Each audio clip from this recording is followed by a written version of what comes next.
Karen, would you, thank you. We're live now on YouTube.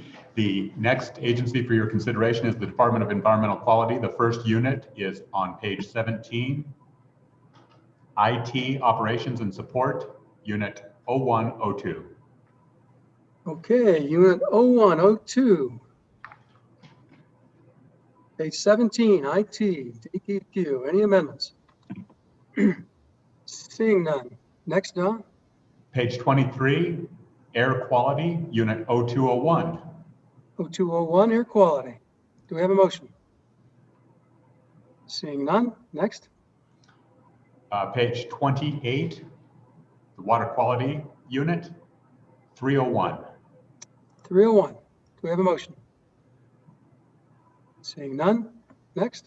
Page 34, Land Quality 401. Land Quality. Mr. Chairman, Please proceed, Mr. Vice Chair. I have a motion. The motion would be, and I'll have to get some help from Michael here. I can't click back and forth from my email and this, but we would recommend eliminating 4 positions out of the Land Quality Division. If I can get a second, I'll explain. Second. Mr. Chairman, this just seems to be a division that we continually to have problems with. I get more calls and complaints repeatedly about this. I worked extensively with the Land Quality Division to try to bring some common sense to this issue of dead animal pits. Really came to a kind of a head this year with the continuing direction of trying to go regional with these facilities. Went back and did an extensive literature review of the science associated with the current policy, and the literature does not support the direction that the department is moving with this. Had a discussion with the department, and I will just summarize the conversation as well, what difference does science make? We've kind of decided that it's just cheaper to do it this way, because if they want to do something different, the regulations are just going to be so onerous on them that they couldn't prove that they don't need to do something different anyway. So just an extension of, I think, my frustration, the frustration that I've heard from the counties with landfills, with municipalities with landfills. Quite frankly, I don't know what to do with this unit, but 2 or 3 years to get modifications on permits. So I don't know what else to do. Obviously, I don't think they're serving the state of Wyoming. I think they do nothing but drive up costs for the counties and the municipalities operating these landfills. And so with that, Mr. Chairman, that's an explanation. Mr. Chairman. Representative Larson. So my question, I'm trying to tie your frustration into the elimination of jobs and really make the connection there. If its frustration is, and I hope I'm making sense there, but I'm just not making the tie, and hoping Senator Hicks, you can help me understand that a little better. So just because I feel some frustration doesn't naturally equate into a reduction in staff, or unless you can help me understand that a little better. Well, quite frankly, I don't think the staff is doing their job. I get reports from other folks. I can give you anecdotal data from folks in different divisions with DEQ that over the years have indicated to me that they didn't feel like the workload existed for the solid waste or the Land Quality Division. But at the end of the day, it comes down to the fact is these people are costing us a lot of money. They don't seem to be able to get their job done. And when they do their job, the perception is it's just to ratchet up the regulatory requirement on our municipalities and our county landfills. So if that's the kind of work that we're going to get out of the Land Quality Division, I'm not so sure we need them. Okay, further comments? Michael, could you give us the dollar value on that?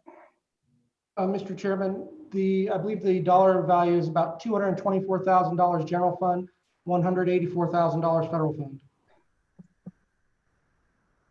Mr. Chairman, Go ahead. Kevin? are these going to be RIFs? My understanding is those positions are currently filled. They would be RIFs. Thank you. Michael? I just wanted to clarify, we were not instructed to look at the vacancy sheet. We were just instructed to calculate the average salary for 4 positions and as appropriate. Mr. Chairman, Schwartz. Thank you, Mr. Chairman. Just a comment for the record, having gone through working with DEQ and closing the landfill here in Teton County, I did not have those experiences at all. In fact, the relationship was good. Okay, Mr. further questions? Mr. Chairman. Go ahead. Mr. Chairman, just on my vacancy sheet, there is 1 vacancy in agency 20. All general fund position, but Mr. Chairman, I'm a no on this, the way it's currently crafted. Thank you. Okay, sensing the need to vote, all those in favor of the motion, raise their hand. 1, 2, 3, 4. All those opposed? 1, 2, 3, 4, 5, 6, 7. That motion fails. Mr. Vice Chair, do you want to go after a vacant position? Yes, Mr. Chairman, I would move that we eliminate the 1 vacant position in this agency. That's general funds. This 1 general fund vacancy in this position. In this division, excuse me. Seconded by Senator Grew. Discussion. Can you give us that number, Representative Summers? Mr. Chairman, the vacancy I have is 020 and then it's 1005. It's a natural resource program supervisor that, it doesn't have any dollars, sorry. Has no dollars associated with it now. Now, I don't know whether that means that you would have to ask Dawn whether that could biennialize into that amount of money in the next biennium. I don't know that.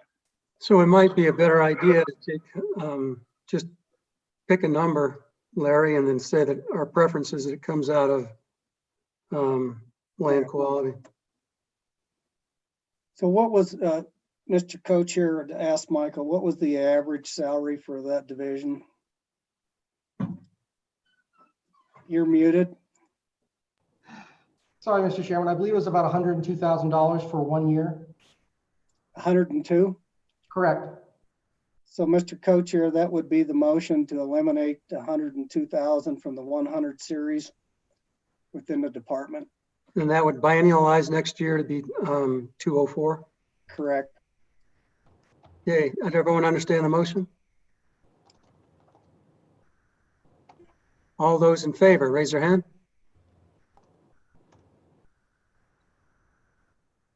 1, 2, 3, 4, 5, 6.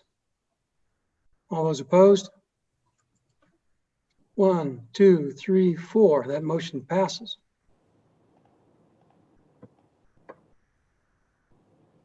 Don, next unit.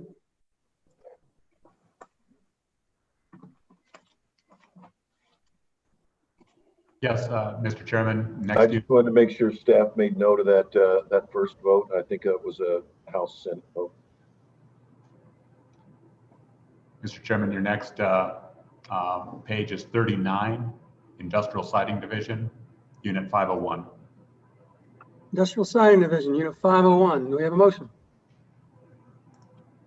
Seeing none, please proceed.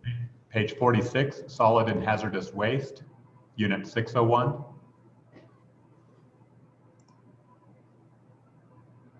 We have a motion. Seeing none, please proceed.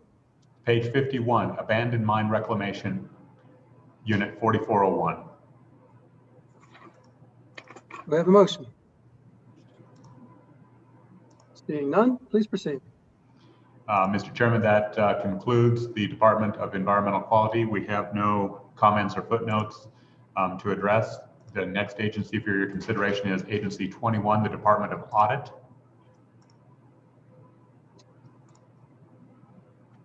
Department of Audit. Agency 02. Has everyone got that pulled up in front of them? Don, first page. First page is on 21, the Administration Division, Unit 101.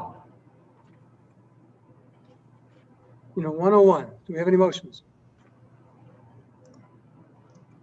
Next, Don. Page 26, Public Funds Division, Unit 301. Public Funds, Unit 301. Do we have any motions? Seeing none, please proceed. Page 30 and 31, the Mineral Audit Division, Unit 401. Unit 401. Do we have a motion? Seeing none, please proceed. Page 36, Excise Tax Division, Unit 501. Unit 501. Do we have any motions? Seeing none, I think that takes care of that agency. Mr. So- Chairman, I just want to pause if Michael has something. Oh, sorry, no. And so there will be something forthcoming on the, at some point on the components of the, of this, but I think that'll be left for another later day. So Mr. Chairman, go ahead. next up in the batting order is state parks. I just wanted to make note that Mr. Bebout, when he joins us, wants to open agency 023, the PSD. And we can skip over it now in the batting order when he rejoins us. So I just wanted to make note of the committee that he may want to reopen later. Okay. Well, we'll just open that when we get to it. Is that right? No. Oh, so we want to open 023, Don? Mr. Chairman, it was a little broken, but I believe that's Senator Bebout's request as we take up the Public Service Commission upon his return. I think he's okay. away. All right, we'll wait till he gets here. So, and I don't see him, so now we go to state parks, Don? Agency 24, State Parks. The first unit for your consideration appears on page 22, Administration and Support, Unit 101. Unit 101. Any amendments? Seeing none. Don? Mr. Chairman, your next page is page 30, the Cultural Resources Unit 201. Cultural Resources, page 30. Any amendments? Seeing none. Don, please proceed. Mr. Chairman. One Mr. second. Chairman. Representative Summers. Mr. Chairman, I don't have an amendment now, but I may come back with an amendment to put some money back into some of those grants. Okay, we'll look forward to it. Vice Chair. Yeah, Mr. Chairman, I have an amendment in the Cultural Resource Division. Would be to eliminate 2 FTEs. And if I can get a second, I'll explain why. Second. So, okay, go ahead. So, Mr. Co-Chair, what we saw here is within state parks is do a reduction. So my recollection, a little over $300,000 a year comes in from National Endowment of the Arts. That money currently flows out to the different entities around the state of Wyoming to operate those programs. Currently, those 2 FTEs that we're looking at here are 50% general fund, 50% federal funds.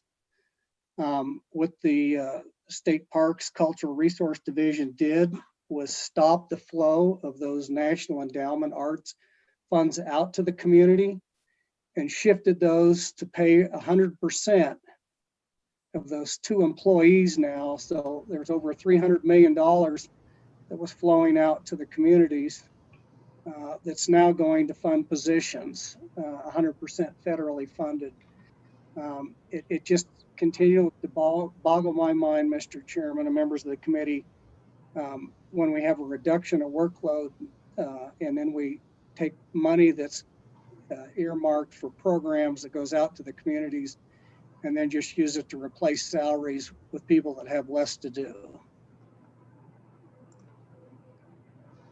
So Representative Walters.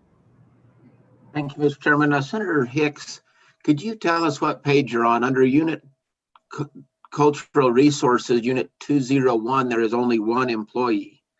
So I guess I'm trying to find what unit you're trying to take to from. No, Mr. Chairman, I'm in the wrong section. So are you going to withdraw the motion until you get to the appropriate section, or what? Yeah, Is we'll your plan, withdraw that Senator? until we get to the right section. Thank Okay. you. Thanks for the clarification.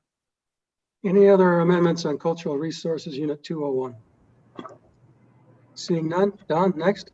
Mr. Chairman, page 36, the State Museum, Unit 205. Have a motion? Any amendments? Seeing none, please proceed. Page 39, State Archaeologist, 2015 or 215. Any amendments? Seeing none, please proceed. Page 43, Cultural Trust Fund Administration, Unit 220. Okay. Cultural Trust Fund Administration, Unit 220. Senator Hicks. Actually, I believe the unit that I'm looking at, Yeah, that's not it either. it's a 231. Next Yep. one, Don. Mr. Chairman, the next unit is page 48, SHPO Administration, Unit 0225. 00225. Any amendments? Seeing none, please proceed. Mr. Chairman, page 53, the Wyoming Arts Council, Unit 231. And I believe this does have 8 positions. I'm not sure if this was the intention of the prior sponsor. That's correct, Mr. Chairman. So it would Okay. be in unit 231. And if you look at the write-up on there, it's again, it's as I described, is to use those monies that were currently flowing out to the communities and then offset those and put the current staff on 100% federal monies that were previously flowing out to the communities through the Art Council. Any discussion? Well, there's our second. Second by Representative Larson. Mr. Chairman. Go ahead. Mr. Chairman, thank you. So Larry, or Senator Hicks, I'm not sure you're totally wrong. It's just that the money that's flowing out is general funds, right? And so you're saying that they're using that. So they save 160,100 in one step 2 reduction. And then they're and then you go on to their priority 10. It looks to me like they're reducing general fund there as well. I don't know. I don't know how that shift works, Mr. Chairman, because I think they're reducing general fund. I guess maybe you could make that claim. I don't know. Please go over it again, Senator. So, Mr. Chairman, Representative Summers is right. So first, the funds that they're replacing the general funds are federal funds for National Endowment of the Arts. And those federal funds come to the state of Wyoming. Those funds have been flowing out to the communities for through the arts awards and other community type activities. According to the testimony from the director, what they've done is they've taken these 2 positions off of general funds, taken the money that was flowing out and used that to replace the general fund to pay the staff. And that's that was the testimony that we got from the director. I would like to see that money still flow out, those federal dollars flow out. Mr. Co-Chair, I see Kevin's got his hands up. Maybe he can provide some edification on that. Mr. Please, Chairman, I am a little confused because in Unit 231, it said general fund cut both in step 2 and step 3 with no supplantation of federal funds. So I wonder if there's more than one unit involved in this, but in 231, it's just direct cuts.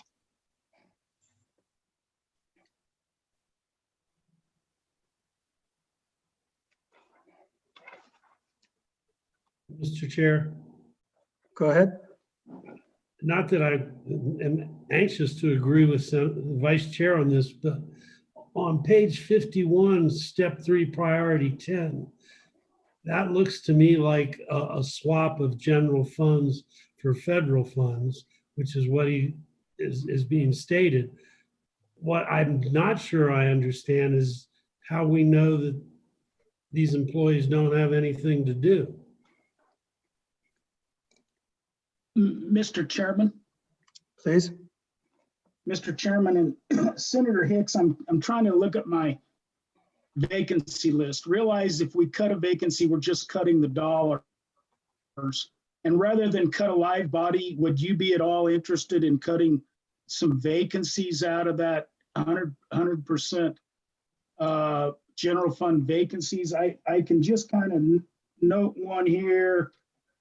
It looks like there's one for 88,000. And then it looks like there's another one that's still available for 92,000. That'd get you pretty close to what you need without really, and then they can massage that through the vacancy thing by closing the vacancies. And then we restore that general fund grant that they've got rid of. Do you have any interest in that?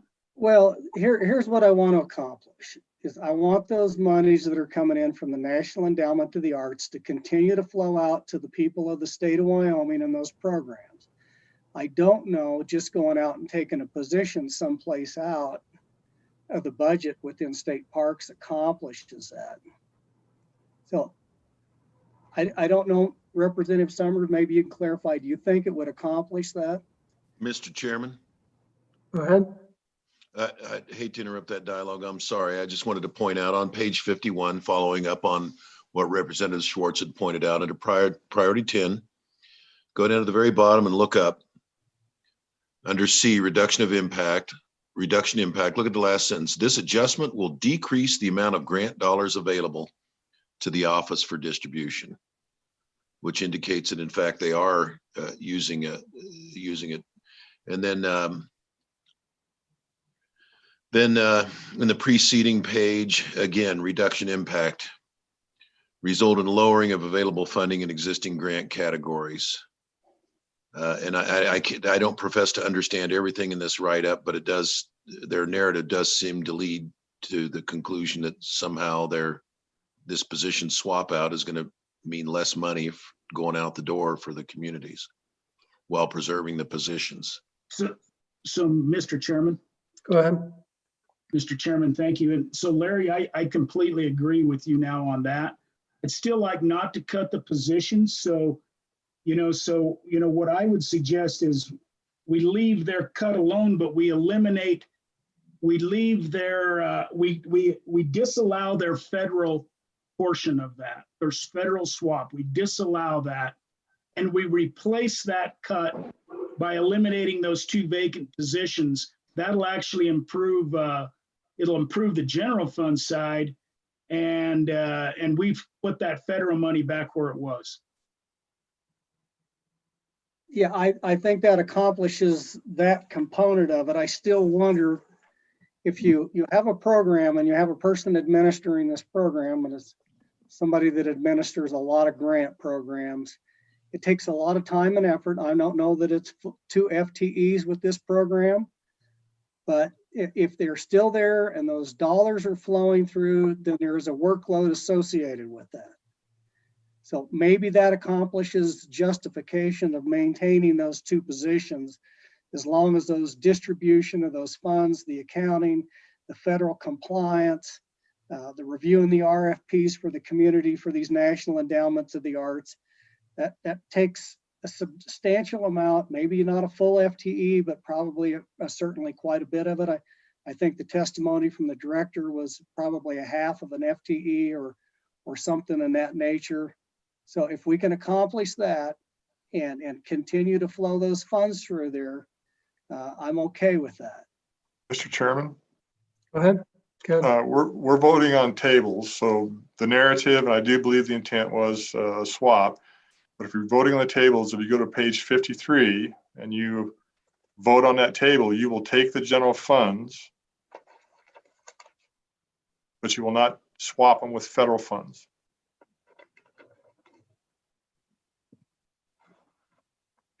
It'll leave the agency at the forbearance to facilitate the table as it's written, or to make the adjustments to see that the federal funds are flow to the full $1,399,773.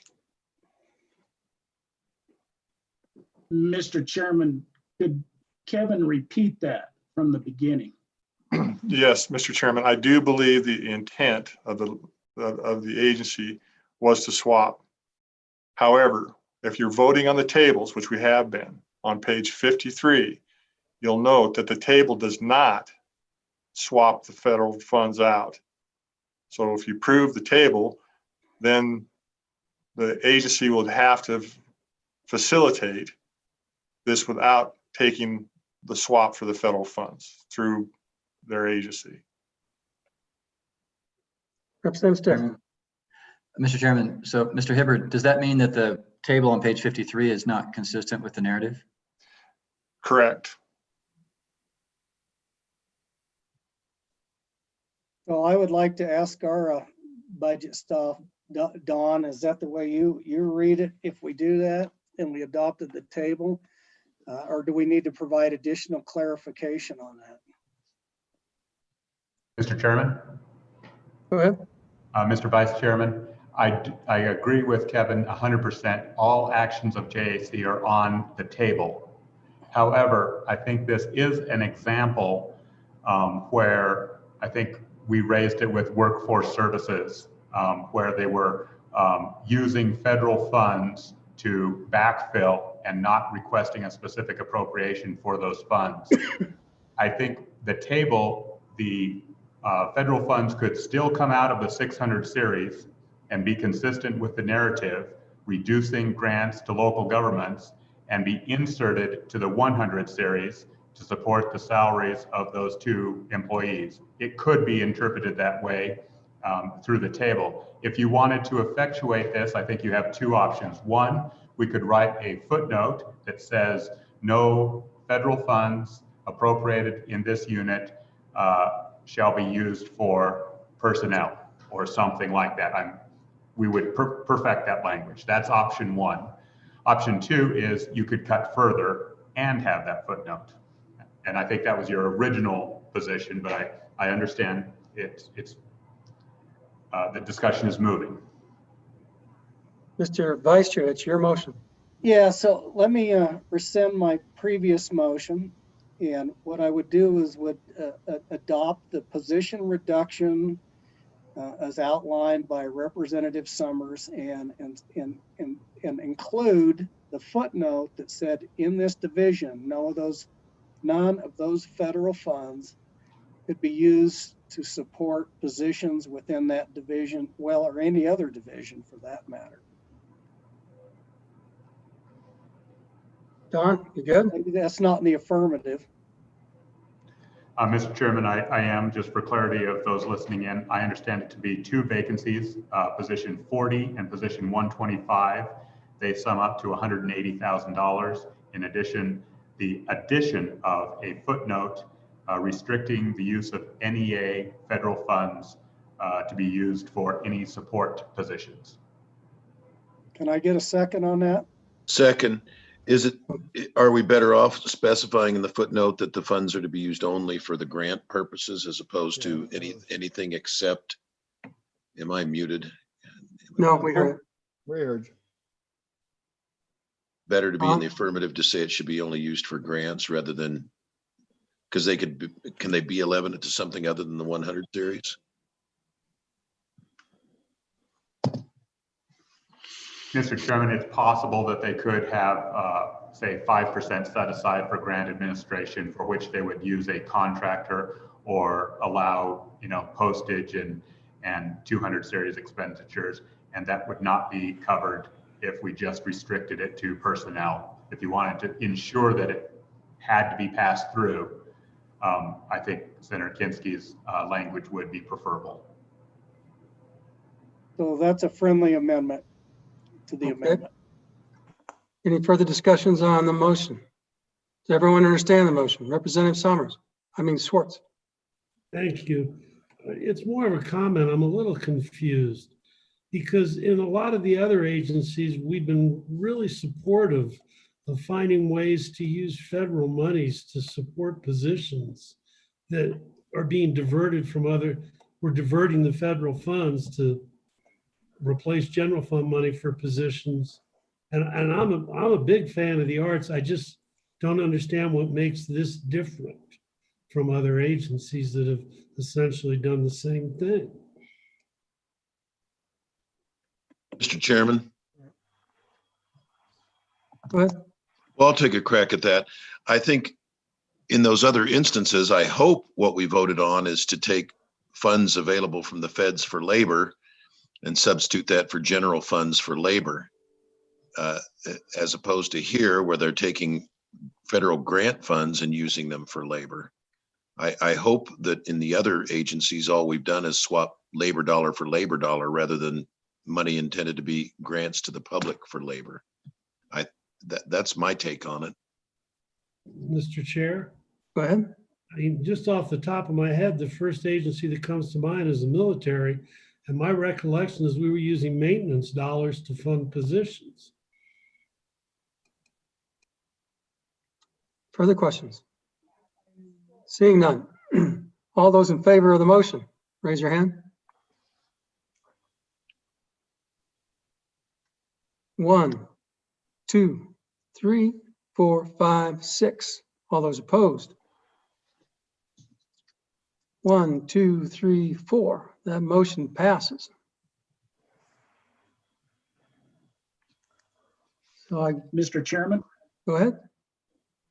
Mr. Chairman, is it just my internet that's junky or is everybody's junky right now? I think it's just yours. Okay. Mine's great, but Albert, I'm in the upstairs office. You can take the basement. I got great smoking internet. Don, we're next. Mr. Chairman, I think we'll pause here briefly. I think we skipped 2 footnotes. Yeah, okay. One of which was a reduction of $20,000 for the We the People program. We need to reduce the dollar figure in the footnote from $100,000 to $80,000 appropriated for We the People. Okay, is everyone in approval of that? Okay, go ahead, Don. In unit 220, there was a reduction of $200,000 for the deposit into the corpus of the Wyoming Cultural Trust Fund. The footnote indicates it was $1 million deposit. In fact, that will become $800,000. Everyone good with that? Seeing a unanimous consent, go ahead and do that, Don. For both. Mr. Chairman, your next unit is on page 56, the Archives and Records Management, Unit 240. Unit 240. Any amendments? Seeing none, please proceed. Page 59, Digital Records Repository, 249. Amendments? Seeing none, please proceed. Mr. Chairman, page 61, Park Operations, Unit 450. 450. Any amendments? Seeing none, please proceed. Mr. Chairman, I think there might have.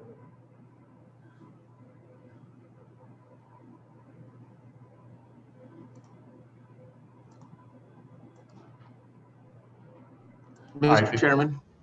Yeah. Mr. Chairman, I don't know if it's necessary, but I'd ask our staff if I need to add a footnote in this section related to the military museum in Veterans Military Museum in Casper, discussing their coordination with the military department. Mr. Richards or Mr. Schwank, do you have a comment if that's necessary here or through the military department? Mr. Chairman, that was what I was pausing for. Thank you, Representative Walters.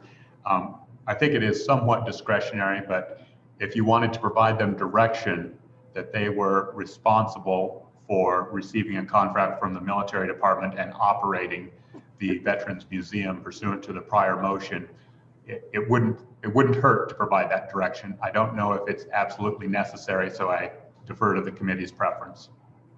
Very good. With that, I would offer an amendment here, Mr. Chairman, if I may. Go ahead.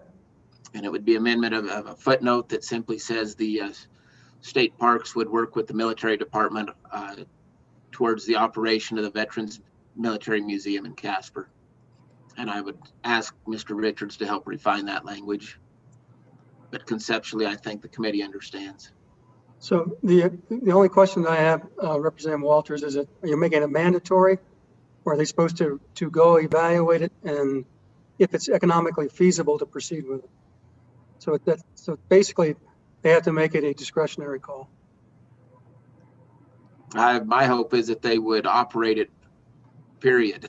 No feasibility study involved. So it's a directive. It's a directive, yes, Mr. Chairman. Okay. Any questions? Vice Chair Hicks. Yeah, Mr. Co-Chair, just want to make sure that this directive is consistent with what the appropriation was in the previous department, because I don't believe that they're agree with the motion. So if we could go back down and look at what that was, I thought that was to evaluate it, and what this footnote is doing is saying, no, you're going to go do it. So it seems to me there might be some discrepancy in the language. One was more of a directive to go evaluate it, but I just want to make sure that they're consistent. Mr. Chairman, in my previous motion, there was no direction to evaluate it. It was money would be made available if they were able to contract with the state parks to operate the museum. Period. There was no discussion of evaluating and studying or anything like that. Mr. Chairman. That's my understanding of it. So tell me, what would be why would you want a footnote here any different than the footnote you had previously? What is this footnote going to say again? Mr. Chairman, this just creates more of an affirmative that state parks is aware of their directive to go work with the military department to operate this museum. With the funds that transferred, right? With the funds that have transferred, yes, sir. So could we have, Mr. Chairman, could we have staff read back the amendment? Because I share Senator Hicks's concerns. I want to make sure that they understand that they're free to not contract if that's the way it works out. Yeah, and I believe it's still in the conceptual form. Don, you'll draft it and provide it to us. And I don't know if you're comfortable with the wordsmithing now, or would you like to bring it back to us? Mr. Chairman, we would bring back all footnotes back to you for your consideration at the appropriate time. Our rough draft for the military footnote, keep in mind there was $150,000, and then the footnote would indicate something to the effect of this funding is only available if the military department contracts with the state parks to administer the state museum or operate the state museum. That was the first footnote, at least as we understood. Mr. Chairman, that was my desire in that motion for the military department. And this is just to reaffirm that in state parks so they are aware of the situation. Okay, so we'll review the footnote when we get it. I think that'll be the easiest thing to do. And Mr. Chairman, Don, what unit would the footnote in parks go in?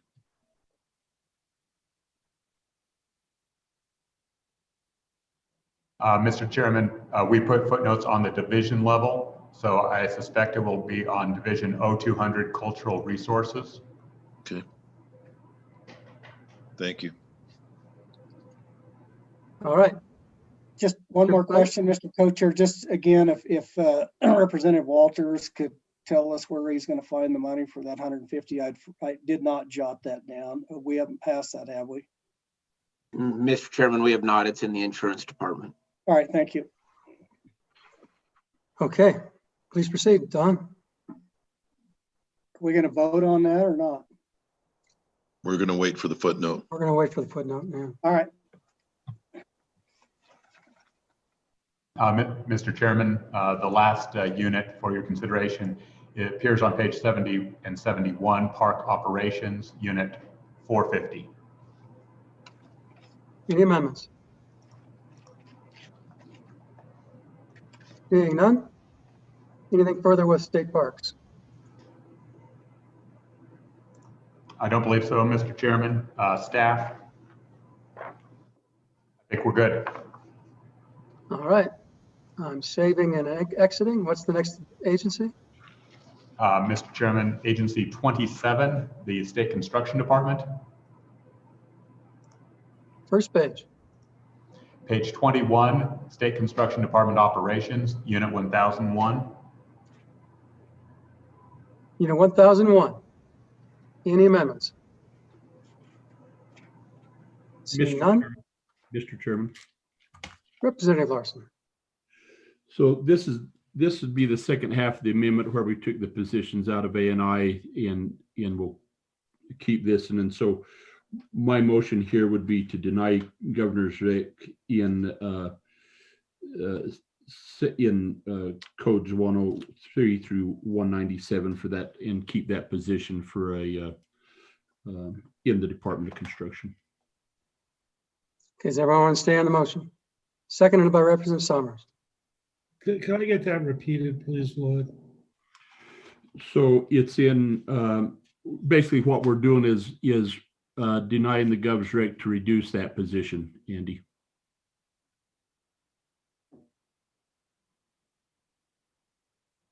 All those in favor? Don, go ahead. Mr. Chairman, just a quick clarification. I understand that position is vacant as the motion only to restore funding for 1 year. Yes, they'll have to come back. Okay.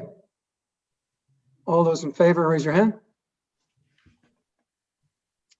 All Mr. those- Chairman, You can go ahead. I got a question on that. For Representative Larson, I'm a little concerned with funding a position for 1 year because I don't know how you're going to attract a highly qualified individual for a position when they only have a job for 1 year. Maybe what we would want to consider is to go allow that to biennialize, but they have to come back and report on that position. I just don't think you're going to get somebody to take a job that's only got funding for 1 year. I agree, Mr. Chairman. I'd like to amend that. Go ahead and amend. So I would amend that to go ahead and allow that to biennialize and then have the department report back to the JAC the effectiveness of that position. Yep. Thank you. Oh, okay, as amended. All those in favor say aye or raise your hand. 1, 2, 3, 4, 5, 6, 7, 8, 9. All those opposed? Motion carries. Chairman, Don, next. I got confused on that one because Lloyd was so succinct. Don't worry, Senator Kinski, you voted correctly. I'll try not to let it happen again. Don, go ahead. Mr. Chairman, first of all, I apologize. I created a confusion there. When I said 1 year, I meant 1 year of this biennium, not 1 year ongoing. Apologies. The next unit is page 25 and 26. The unit is School Foundation, Division of Operations, Unit 1101. Page 26, Unit 1101. We have any amendments? Seeing none, please proceed. Page 28, Engineering and Technical Services Contracts, Unit 1601. Any amendments? Aye. Seeing none, someone's got their mic on. Please proceed. Page 40 or 33, Construction Management Division Operations, Unit 3401. 3401, operations. Any amendments? Seeing none, please proceed. Page 36, Construction Management. This is Major Maintenance, Unit 6510. Any amendments? Seeing none, please proceed. Page 38, Community College Major Maintenance, Unit 6520. This Unit applies. 6520, any amendments? Seeing none. Don, next. Page 40, State Park Major Maintenance, 6530. Unit 6530, any amendments? Okay, anything else on State Construction Department amendments? All right, with that, we will move on from the state construction. Next, Don, is Mr. Chairman, I believe the next one is the state engineer. And when we leave the state construction department, I would just remind the committee those last 3 votes on major maintenance won't actually appear in the tables. There's a separate section, I believe it's section 308, where we will change the funding source from general funds to SIPA, as well as reduce the amount. okay, appreciate that. State Engineer's Office. Don, take us to the first page.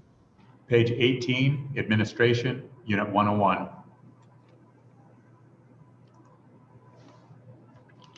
Let me pull it up here. Administration, Unit 101. Amendments. Seeing none. Don, please proceed. Page 30, Surface Water and Engineering Division, Unit 301. Mr. Chairman, did we skip the Division 200? I'm sorry, we did. Yes, thank you, Mr. Chairman. Groundwater Division, Unit 200. Any amendments? Seeing none, please proceed. Mr. Chairman, just to remind the committee, this, by adopting the governor's rec on this, it relates to the legislation that you adopted this morning on water permit notice requirements. Okay, appreciate that. Page 30, now the Surface Water and Engineering Division, Unit 301. Amendments to 300. Seeing none, Don, please proceed. Page 32, Safety of Dams, Unit 302. 302, any amendments? Seeing none, please proceed. Page 37, Support Services, Unit 501. 501, any amendments? Seeing none, please proceed. Page 43, Interstate Streams, Unit 701. Any amendments? So folks, I'll have an amendment to this, but I'll do it in round robin. Mr. Chairman, Just to last unit. clarify, Don, Mr. Co-Chair, Yes, just clarification, what unit was that in? 501. Which was, I'm trying to find it. I think this is the one, right? 501 Support Services? Correct. All right, thank you. Okay, move on, Don. Mr. Chairman, page 43 has the Interstate Streams 701. Any amendments? Seeing none, please proceed. Page 49, North Platte Settlement, Unit 1401. Any amendments? Seeing none, please proceed. Mr. Chairman, that's it for Agency 37. All right. Any other amendments? Seeing none, Don, next agency. Next agency is Agency 39, the Wildlife Natural Resource Trust Fund. All right, take us to the page. Page 14 and 15 are the only unit under consideration. Administration, Unit 1001. Do we have any amendments? Mr. Chairman, if you do adopt this, we will need to strike footnote 2 because this eliminates funding for the Wyoming Landscape Conservation Initiative. All right, any opposition to correcting the footnote? Seeing none, please do. Don? Mr. Chairman, that's it for agency 39. Your next agency is 41. All right, let's go to the agency.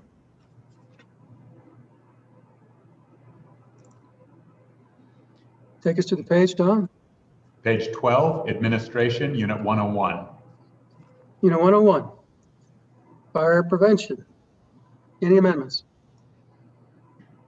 Seeing none, please proceed. Mr. Chairman, give me the page again. We were at page 12, is that right, Don? That's correct, Mr. Chairman. Page 12, Administration. Okay. Go ahead, Don. Mr. Chairman, the next unit appears on page 17, Electrical Safety, Unit 301. And I believe you may have, or someone may have an amendment on this page. Yeah, Mr. Chairman. Go ahead. I would move that we eliminate one position from this division. There a second? Seconded by Vice Chair. Explanation? And what position? Which page, Mr. Chairman? I got lost. 17. Page 17. Well, I have to confess that I'm going off my notes from Sunday night, so I don't know that we identified a particular position. Any vacancies here, Representative Summers? Looks like they're already getting rid of 2, right? Or 3. So they're going down from 7 to 4. Mr. Chairman, there is a vacancy.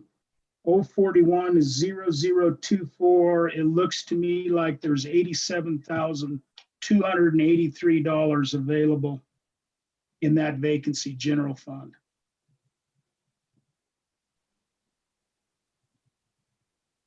So that would take 041. Yeah. That would take this division down to this unit down to 3 employees. Is that right?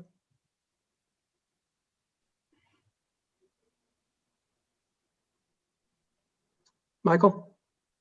Mr. Chairman, during previous discussions, this was not defined as a vacant position. The position that's referenced in the vacancy report is actually allocated to the training division, not this division.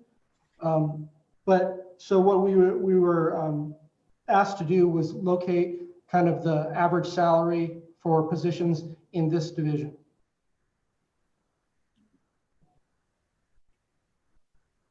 So can we get an explanation of what purpose of eliminating 4 positions rather than 3?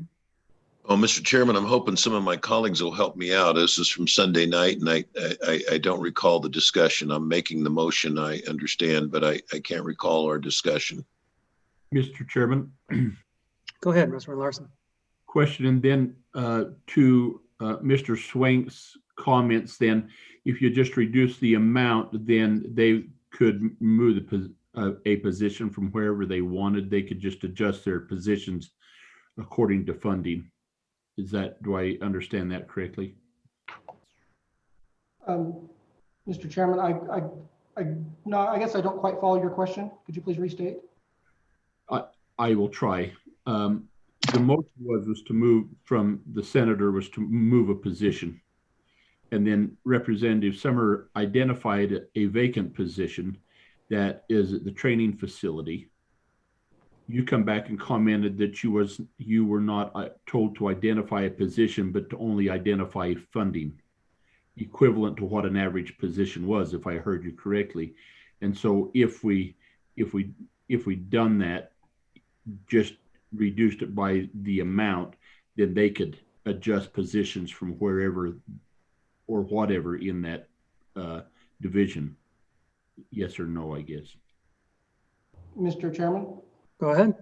I'll defer to Don slightly, but my understanding was that the request was to reduce a position in this division specifically. If you recall, the agency is moving 3 positions from this unit 0301 to unit 0305 to be supported by fire prevention fees. My understanding was the request is that the division should take a position cut, 100% general fund, due to that swap. Thank you, Michael.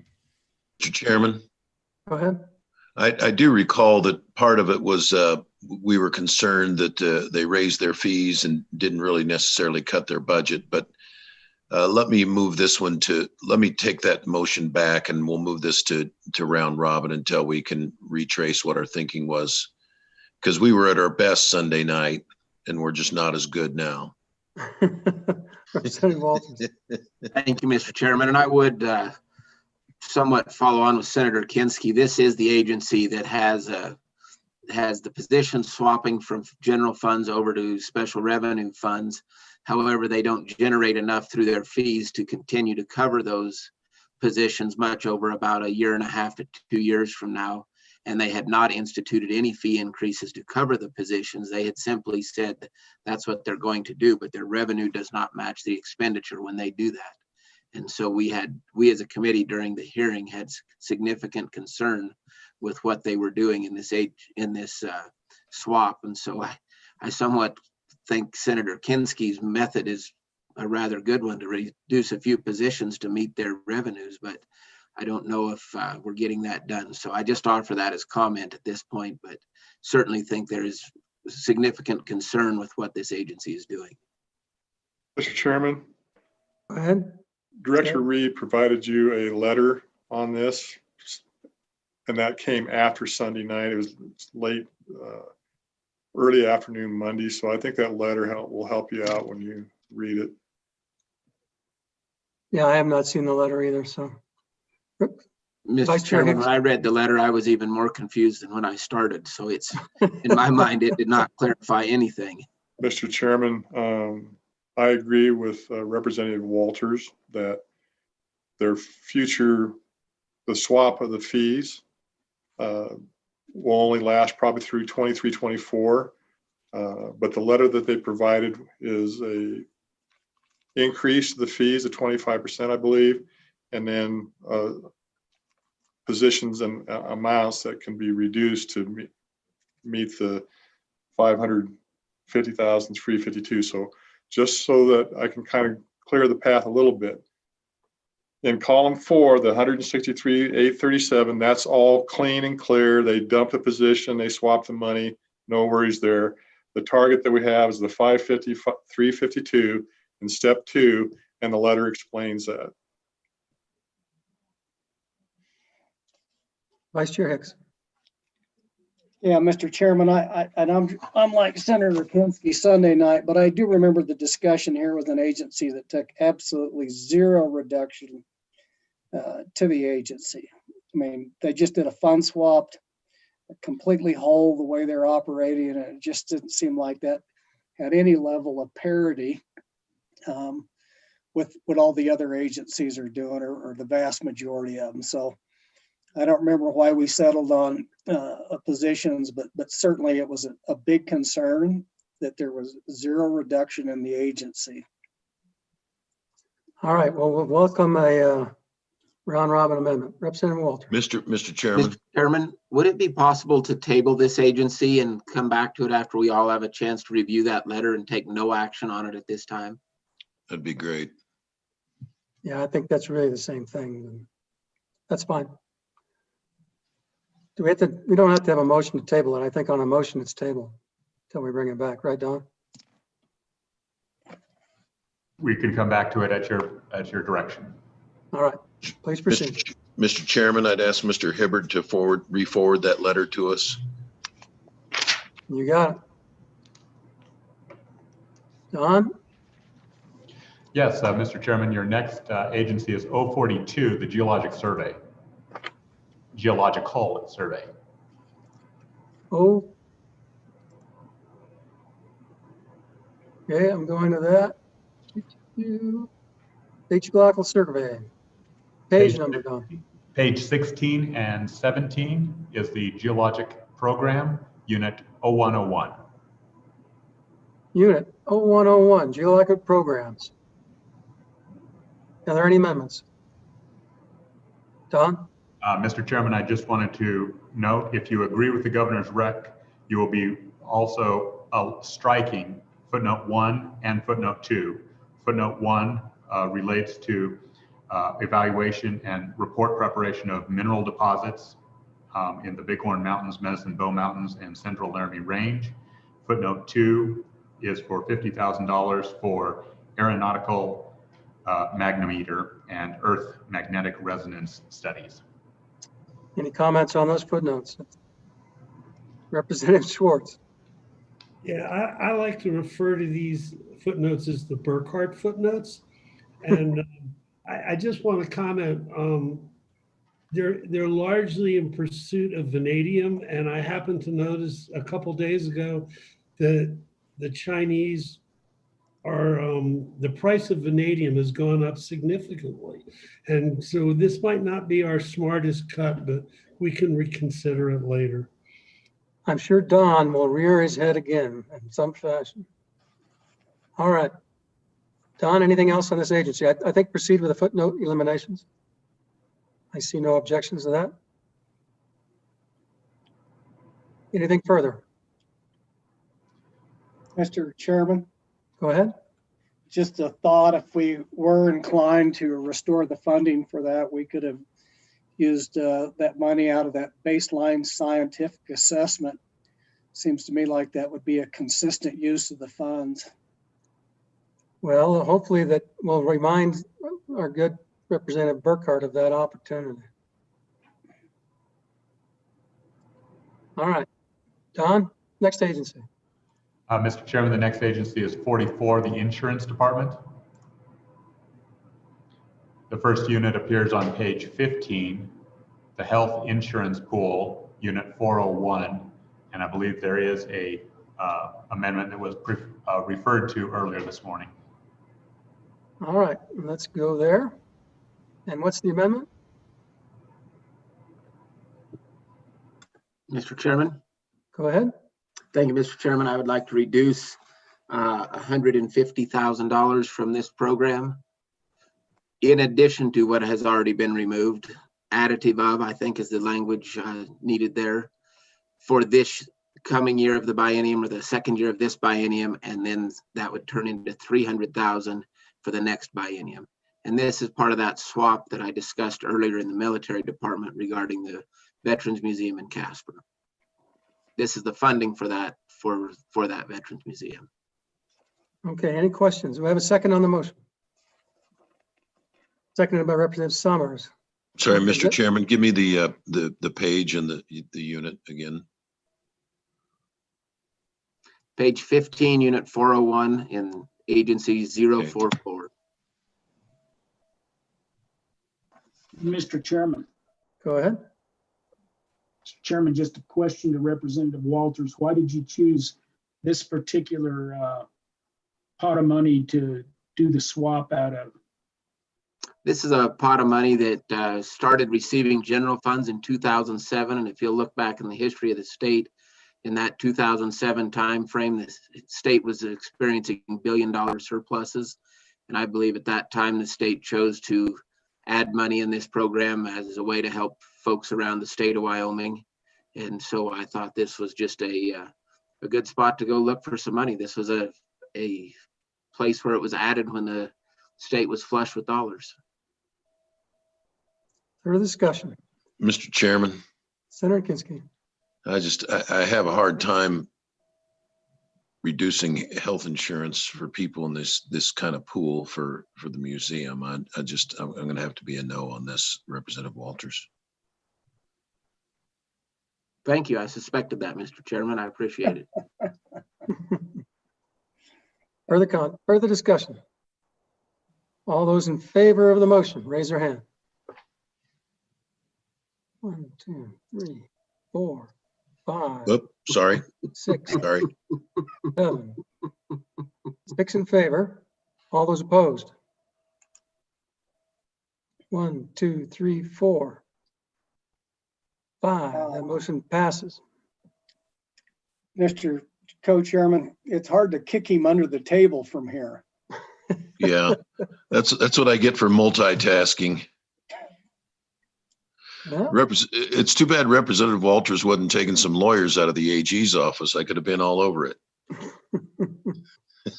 Mr. Chairman, I just tried to remain consistent with the House's position of making a reduction for every addition we put back in. So that was my goal here. Thank you, Mr. Chairman. all right. We're now on to the Department of Health. Don? Well, Mr. Chairman, I have a note here from Michael that he's working on a request from Senator Bebout for action, something related to this agency. And I'm Which a disadvantaged 044. And he's not here. I just want to, just in case, Michael, did he get anything to you more specific on that? Mr. Chairman? Go ahead. No, we have not received any additional information on that. We are continuing to look. It's unclear. I know his explanation didn't get into a lot of detail, but we will come back on that. Okay. So we'll pick it up in round robin, if not sooner. Okay, now let's go to health, Don.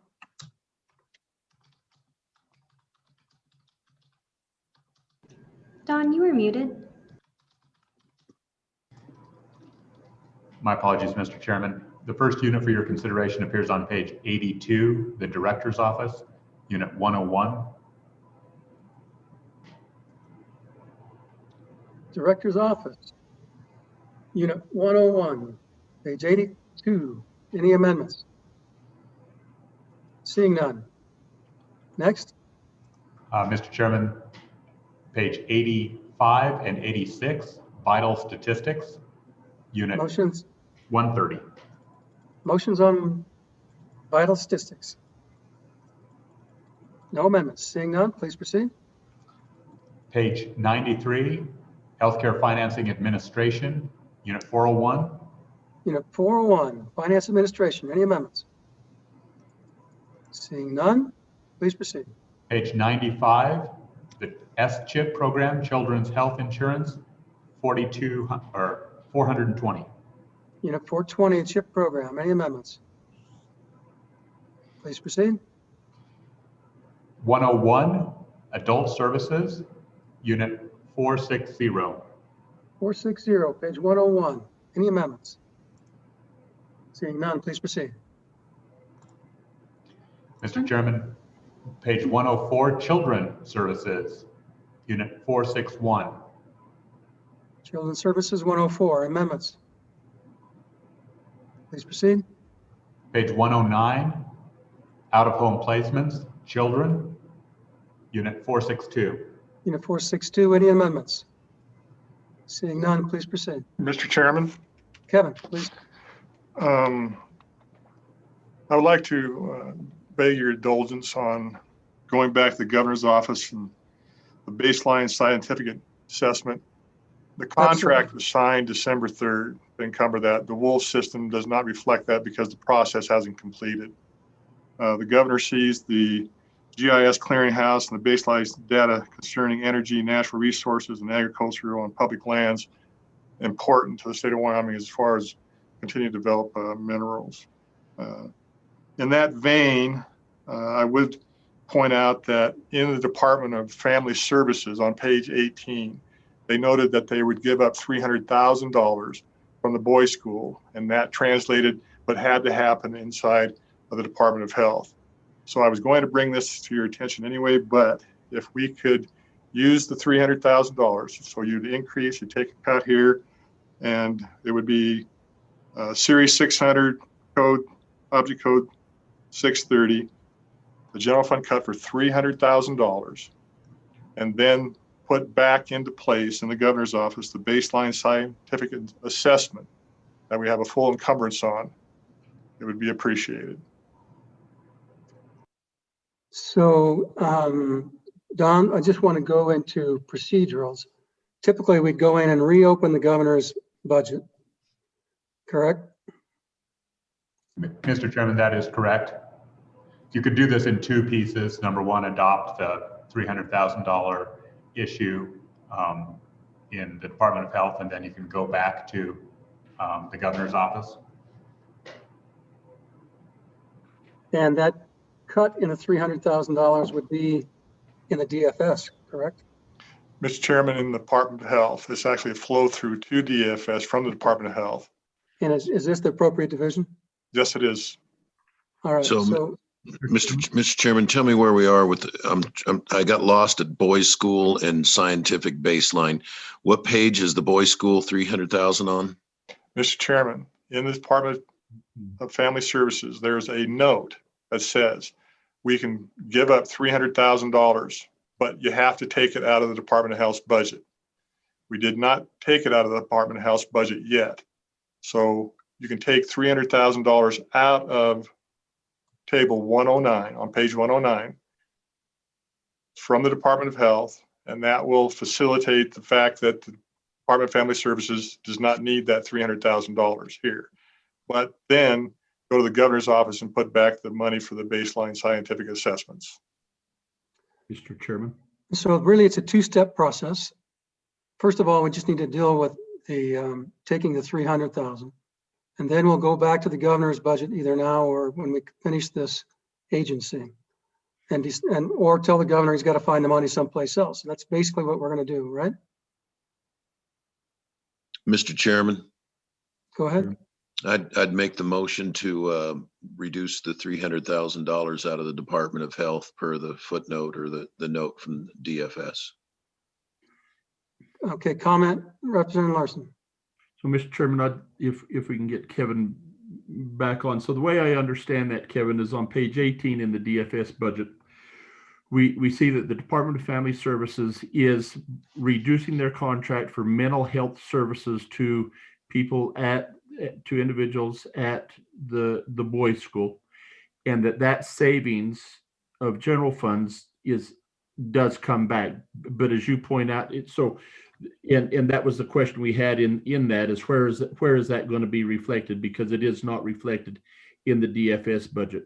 And so what you're telling us is then we're going to do it now in this section in healthcare financing where it does belong, because that's where it's funded as Medicaid reimbursement for those services. And then we're going to do the swap with the governor's office. Have I got that right? Yes, you do, sir.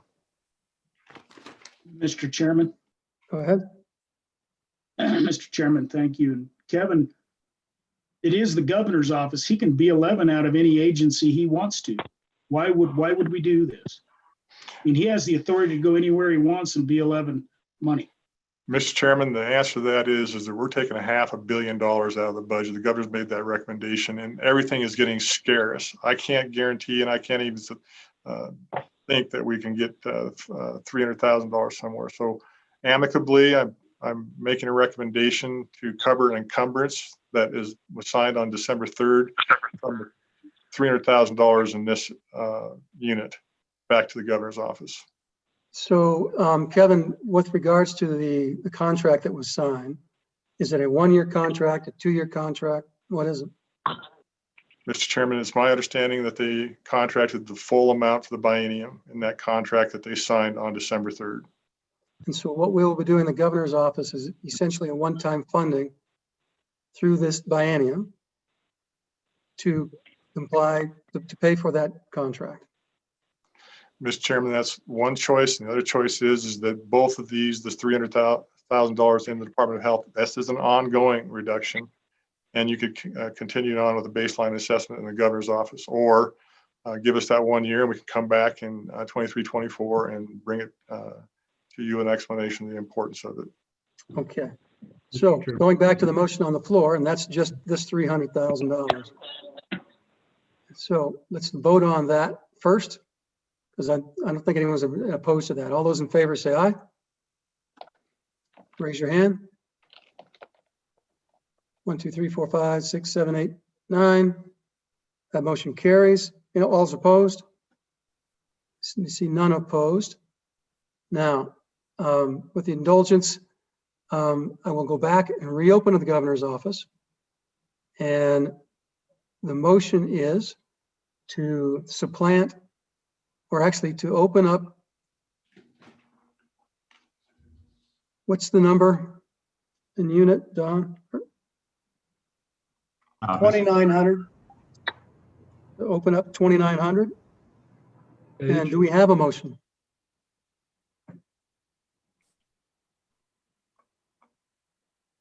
Mr. Chairman, Go ahead, Vice Chair. little explanation, Kevin. Tell me again what the contract that was signed for. Mr. Chairman, this provides us a GIS clearinghouse for baseline data covering energy, natural resources, and agriculture on public lands. It gives us the ability to leverage information so that we can improve revenue collections off of minerals is the basics of this. And Mr. Chairman, follow up, who is that contract with, Kevin? Mr. Chairman, I do not know the name of the vendor. Mr. Chairman. Go ahead, Erica. Nice to see you. Good to see you too. The contract is with the University of Wyoming, Wyoming Geographic Information Science Center, so it's WIGIS. And the contract does extend to, and the contract that we signed is effective July 1st, 2020. We backdated it. It didn't get signed until December 3rd, and it's effective through January 31st of 2022. So it's a one biennium contract.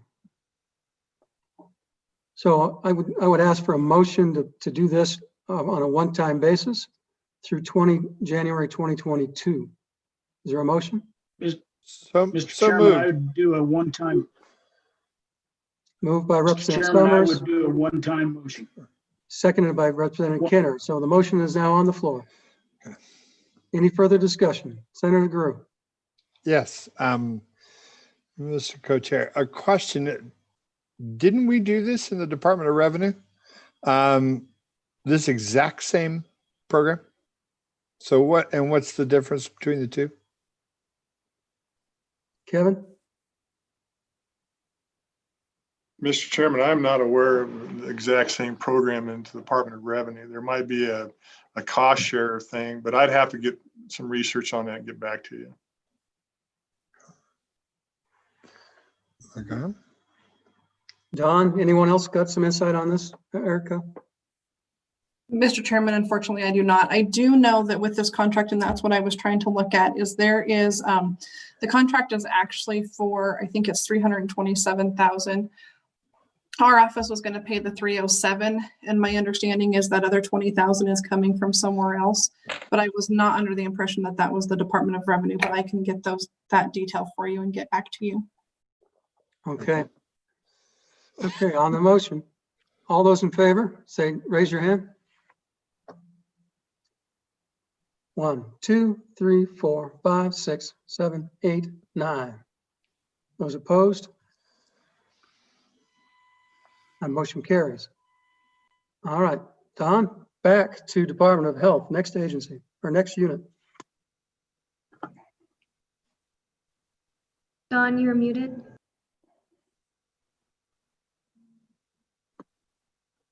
Thank you, Mr. Chairman. We're on page 109, and I'll pause here just because there are several footnotes right around this area as well. With the approval of the adult services, you have eliminated funding for the SSI program. So footnote 2 specifies those amounts per month, and we would strike that. And we also are interested in direction to eliminate legislation to eliminate the Supplemental Security Income Program that has been identified by the Department of Health. We have not received a request to draft that bill yet. Comments on drafting the bill and eliminating that program. Little clarification on it, just so we're all on the same page. Mr. Chairman, Go ahead, Lloyd. my understanding of the state Social Security program is not a required program, but is one that has been provided. It does not provide a lot of funding. It's $25, $30 a month to a number of folks around the state. You've seen us bring that request on in the standard budget where we've set those amounts in each standard budget. The departments, if you recall their testimony, this is one of those where money actually gets into the hands of citizens of the state, and these are the people that qualify for Social Security. And so there's $25, $30. If we don't pay the Social Security, they're saying, do we do away with the Social Security program? And that's and I think that's the question before this committee now. Is there interest to completely do it, or do we reconsider and fund it as we move forward? Their recommendation is to get rid of it. So the funding is already gone? That's part of one of the reductions proposed in the Department of Health. And Don, have we voted on that yet? Mr. Chairman, you have voted on that. It was the Adult Services Unit 4470, and I apologize for not raising it at that time. The legislation need not eliminate the program, for example, and I'm not an attorney, but they could draft it. For instance, the current statute says the Department of Health shall, and you could revise that to may as one option in the legislation. Representative Walters.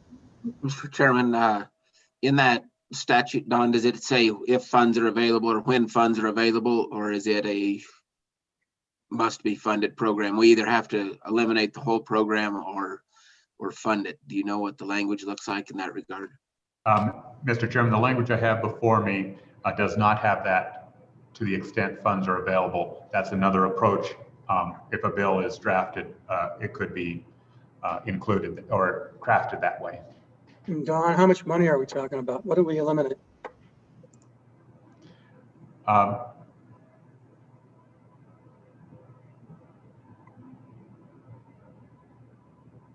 Michael, sorry. Michael, you are muted. And Michael, what page are you working off of also? Sorry, Mr. Chairman. Pages 98 and 99 of the budget request in Unit 0460. It discusses this program. The total appropriation is $2.2 million, general fund. How many recipients are there of it, Michael?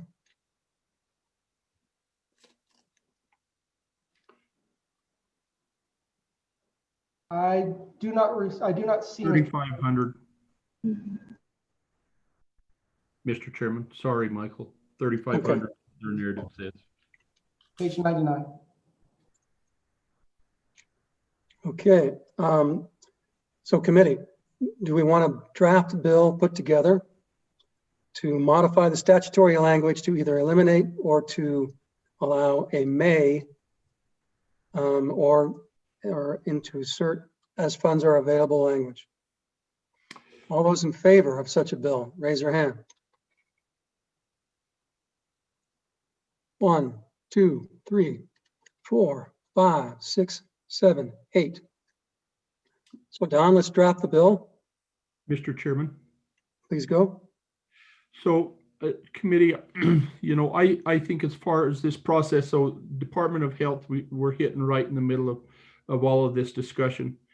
And I think that this committee and the Department of Health have done a good job of looking at how they can reduce expenditures, but there's no question that it's going to impact individuals and families across the state. I will probably come back in the round robin and make some suggestions on once we really determine where all of our reductions have been made and what our final bottom line is, to look at maybe mitigating some of these reductions, and this very well could be one of them. But I support, if it does stay, we really ought to have a bill in place. But I just would tell the committee, and I'll work with my counterpart on the Senate side, Senator Kinski, and we'll kind of evaluate some of those priorities and see if there isn't room to mitigate some of these impacts on folks that as a result. And so with that regard, let's make the bill so it's just a with fund, if funds are available versus elimination at this point in time. And you know, we may come back and just cut part of it and reduce it. We might take some other action. So But now, does anyone at this point want to go back at page 98, 99 and make an amendment to that language? Because we just cut it 2.2 million out. Is that correct? Mr. Chairman, that's correct. I'd entertain a motion now to modify that. Representative Larson. Well, Mr. Chairman, I guess my proposal, and I apologize because I wasn't following you quite as much, but if you're asking for a motion to put that $2.5 million back in, I was going to do that in the round robin once we've had a chance to evaluate all the programs. All right. Well, we'll wait till round robin so we can keep moving. So, Mr. Chairman, I just want to make sure that I understood what the motion was on the bill. I thought that Representative Larson said, current state statute says we have to spend this $2.5 million, and the bill is going to say we're either going to get rid of the benefit or we're going to say only to the extent funded. Is that accurate? Correct. So how did that then lead to reconsideration of whether we want to make the cut at all? That's the leap I missed. I was just saying we could handle it now if we just wanted to cut the funding in half, modify the bill, and then it's to what's available. So I was just saying if we were ready to move forward, if we're going to wait till round robin. Well, Mr. Chairman, my vote on the bill was to eliminate the benefit completely, not say if funding is available. I think it's best just to be done with the program. So, but I guess we can have that discussion in round robin then. Thank you, Mr. Chairman. All right. Okay. Don, next. Mr. Chairman, we're still on page 109. There's another bill draft on 107 at the top of the page. The department is recommending the Children's Mental Health Waiver Program be I don't know, looking at that health. And go ahead, Don. Mr. Chairman, what page are we on? I'm 107. sorry. Go ahead, Don. That the Children's Mental Health Waiver established in statute in 2006 session be modified. You have taken out $550,000 on page 109 out of the out-of-home placements children's unit. This legislation has not been requested of staff at this time. So in order to take out the 550, we need legislation. That's what the department is indicating, yes. We have a motion for a draft bill. Moved by Representative Larson, seconded by Vice Chair Hicks. All those in favor, raise their hand. 1, 2, 3, 4, 5, 6, 7, 8. That motion 9. That motion passes. So please proceed with the draft bill. Don, anything else? No, Mr. Chairman, we're back on track on page 112, Nursing Facility Services, Unit 463. Unit 463. Page 112. Any amendments? Being none, please proceed. Page 115, Optional Services Adult, Unit 470. Unit 470. Any amendments? Seeing none, please proceed. Page 117, Wyoming Life Resource Center, FMR, Unit 472. Unit 472, Wyoming Life Resource Center. Any amendments? Seeing none, please proceed. Page 119, Long-Term Care Waiver Service, 483. Long-term care. Any amendments? Seeing none, please proceed. Page 125, the Comprehensive Waiver, Unit 485. 485, comprehensive waiver. Any amendments? Representative Larson? No amendments, and I won't. I'll hold my comments. Thank you. All right, till another day. Don? Mr. Chairman, I believe that was the comprehensive waiver on page 125. We'll move to the support service waiver, page 128, unit 486. Unit 486. Any motions? Seeing none, please proceed. Page 133 or 131 and 132, Public Health Division Administration, Unit 501. Unit 501. Any amendments? Seeing none, proceed. Page 139, Emergency Medical Services and Hospital Preparedness, Unit 503. 503, page 139. Any amendments? Seeing none, proceed. Page 145, Rural and Frontier Health, Unit 510. Unit 510. Any amendments? Seeing none, please proceed. Page 149, Immunization, Unit 522. Unit 522, immunizations. Any amendments? Mr. Elizabeth, go ahead. I apologize. We do need to go back up to, I believe it's Unit 510. I defer to Dawn. I think there is a bill possibility in that unit. 510 Rural Health. Bill, can you describe that for us, please? Yes, Mr. Chairman, this is the Rural and Frontier Health. It includes a reduction of $667 or $668,000 of general fund, removes funding from the Provider Recruitment Grant Program under statute. This does not necessarily eliminate the statutory mandates. And if you're going to remove all of the funding from that Provider Recruitment Program, the statute appears to lack clarity as to how the department is going to provide those grants. So do we have a motion to modify the statutes to comply with the budgetary cuts? Representative Larson. So moved, Mr. Chairman. Moved by Representative Summers, seconded by Representative Larson. Further discussion? Seeing none, all those in favor, please raise your hand.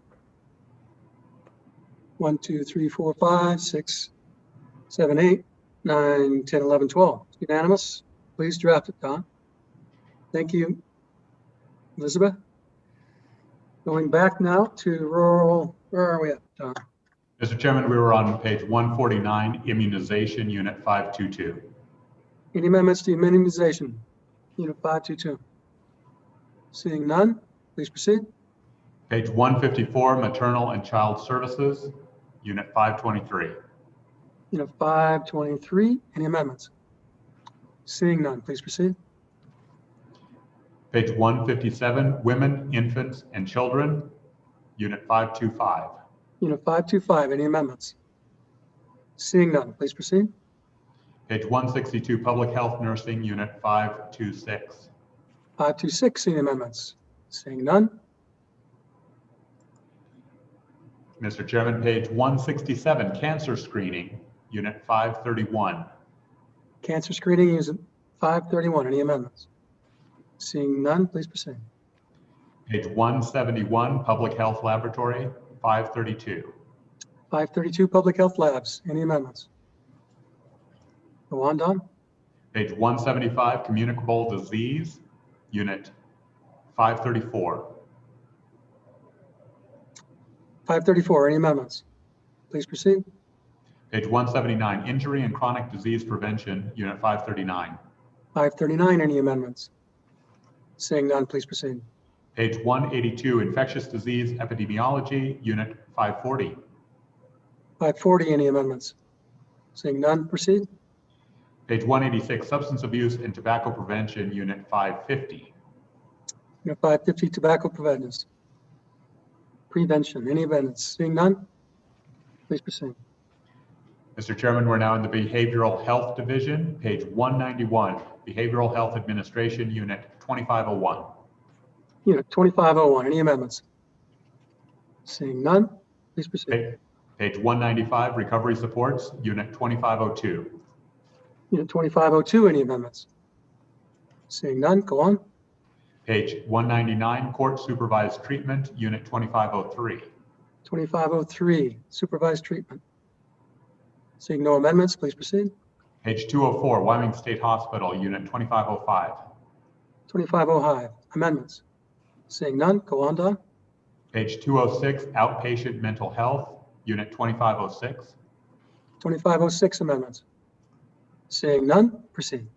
Page 208, Outpatient Substance Abuse, Unit 2507. 2507, outpatient substance abuse. Any amendments? Next, Don. Page 210, residential mental health, unit 2508. 2508, residential health. Any amendments? Proceed. Page 212, residential and substance abuse, or residential substance abuse, 2509. 2509, amendments? Seeing none, proceed. Page 220, preschool services, unit 2510. Mr. Chairman, 2510. this Representative one, Larson? Go ahead, Don.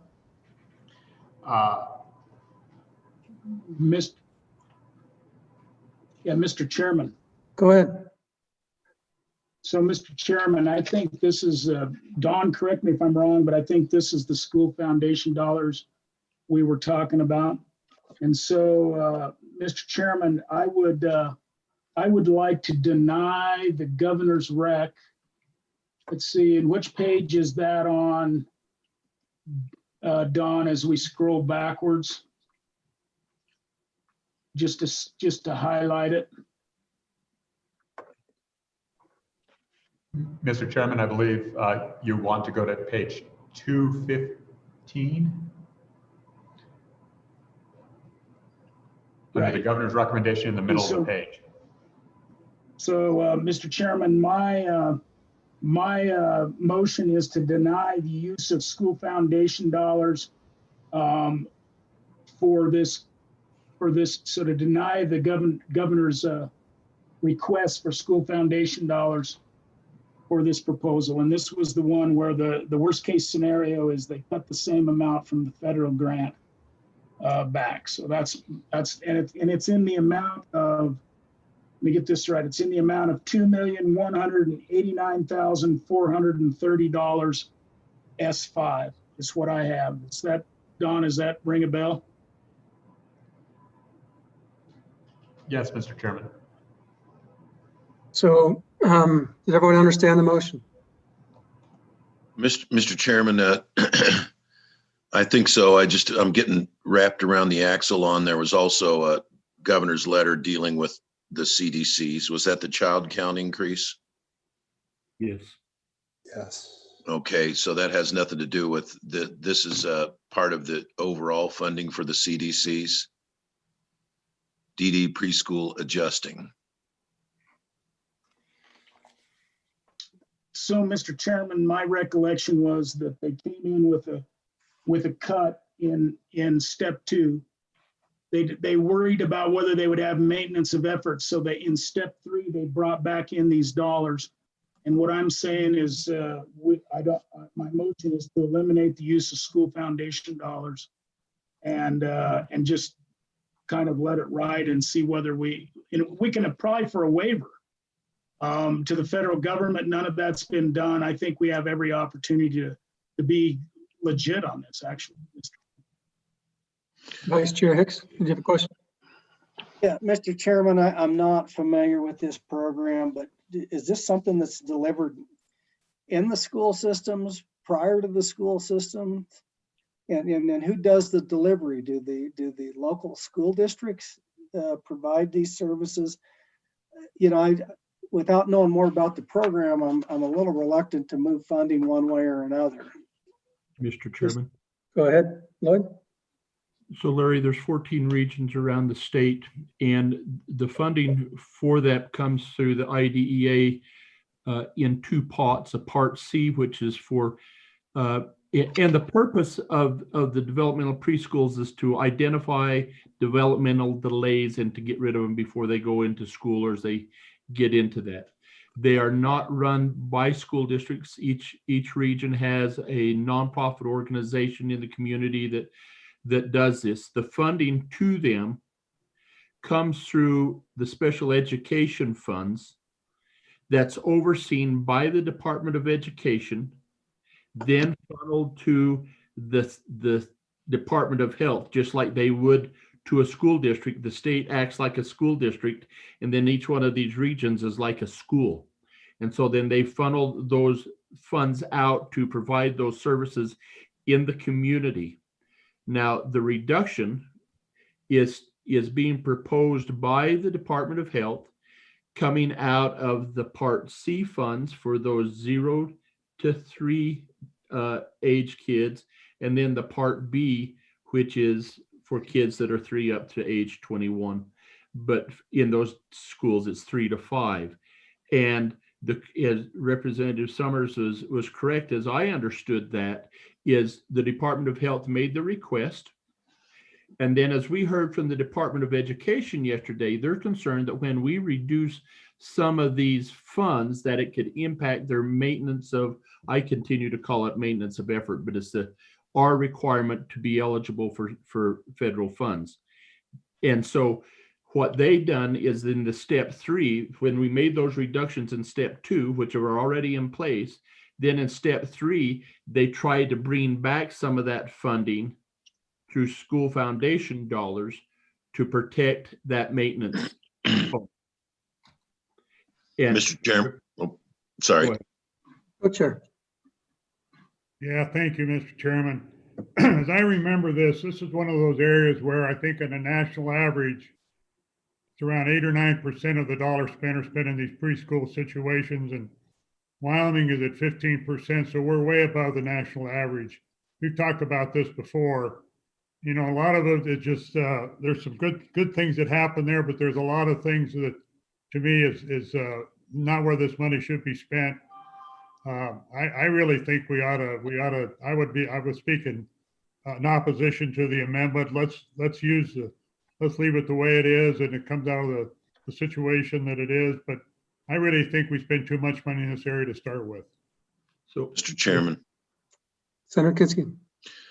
To follow up on Representative Larson's narrative, Senator Hicks, I was a board member of one of the child development centers, and they do great work. The idea is early identification, early intervention.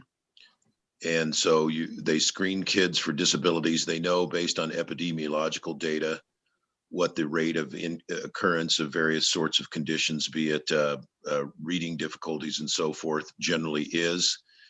And the reason that Wyoming is ahead of other states is because we do early identification and early intervention. And part of that was money that came from my family to help them develop what's called the 1x2 screening program, that every child should have a developmental screening by the age of 2 to catch some of these developmental delays.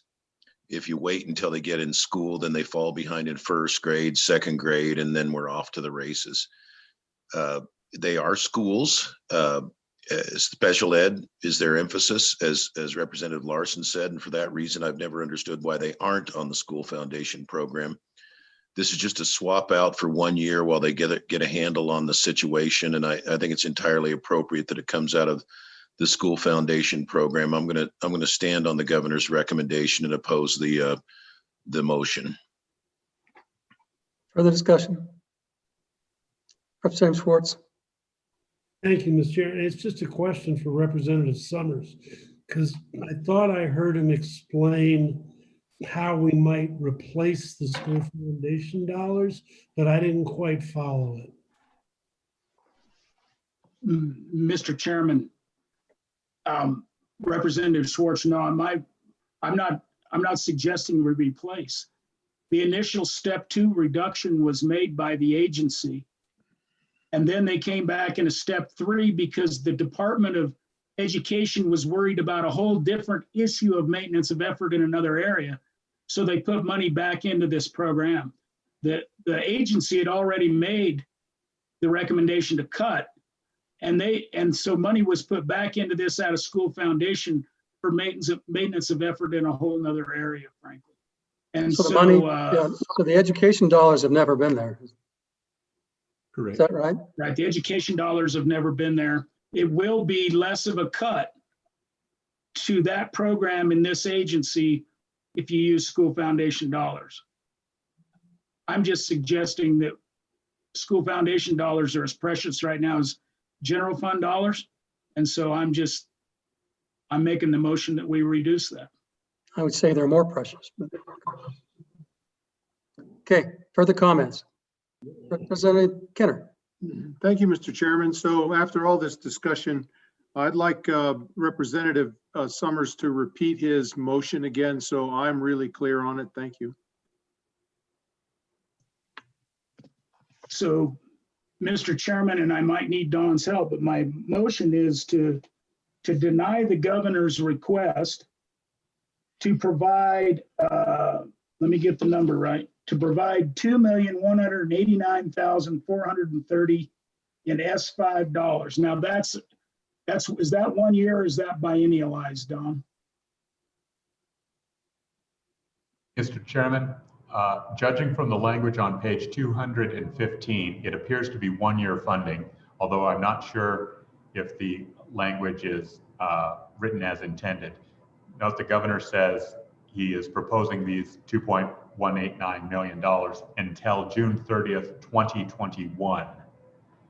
In all likelihood, this bill will become effective on July 1, 2021.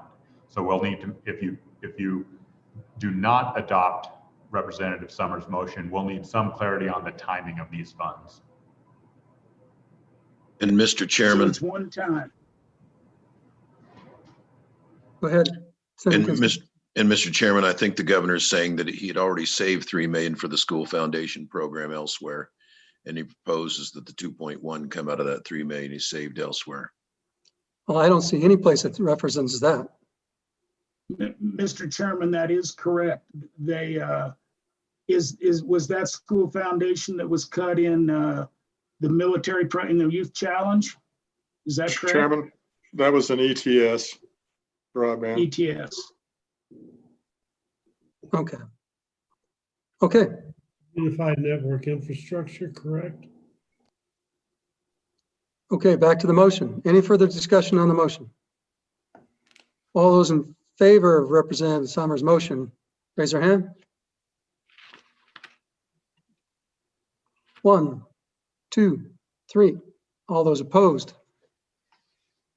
1, 2, 3, 4, 5, 6, 7, 8, 9. The motion fails. Don? Mr. Chairman, and this was on our list before Representative Summers' motion, if the committee wanted to clarify the timing for the use of those funds.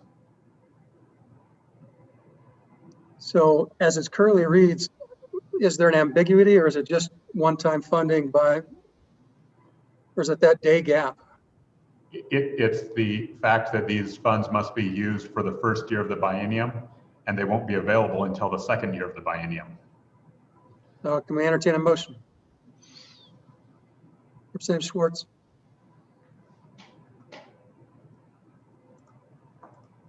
I was making the motion, Mr. Chair. What is it? To define to change the timing to begin on July 1st, 2021 through the rest of the funds available are for July 2021. Is that the motion? Yes. Don, does that work? Yes, Mr. Chairman. Okay, Guru with a second. Any further discussion? All those in favor, raise their hand. The motion passed. All right, Don. Mr. Chairman, I believe that completes page 220, preschool services. The next unit for your consideration is 222, respite care, unit 2511. Any amendments? Seeing none, please proceed. Mr. Chairman, page 227, administration in the Division of Aging, unit 5001. Unit 5001, amendments. Seeing none, please proceed. Mr. Chairman, page 231, senior care, unit 5002. And I will preface this that they are requesting a reduction or actual elimination of the Wyoming Home Services Program. This, in the staff's opinion, would require legislative change. No draft bill has been requested. So let's, can I entertain a motion to adopt? So moved. So moved. Could be a motion. Do we have a second? Second by Senator Agar to draft the bill to comply with the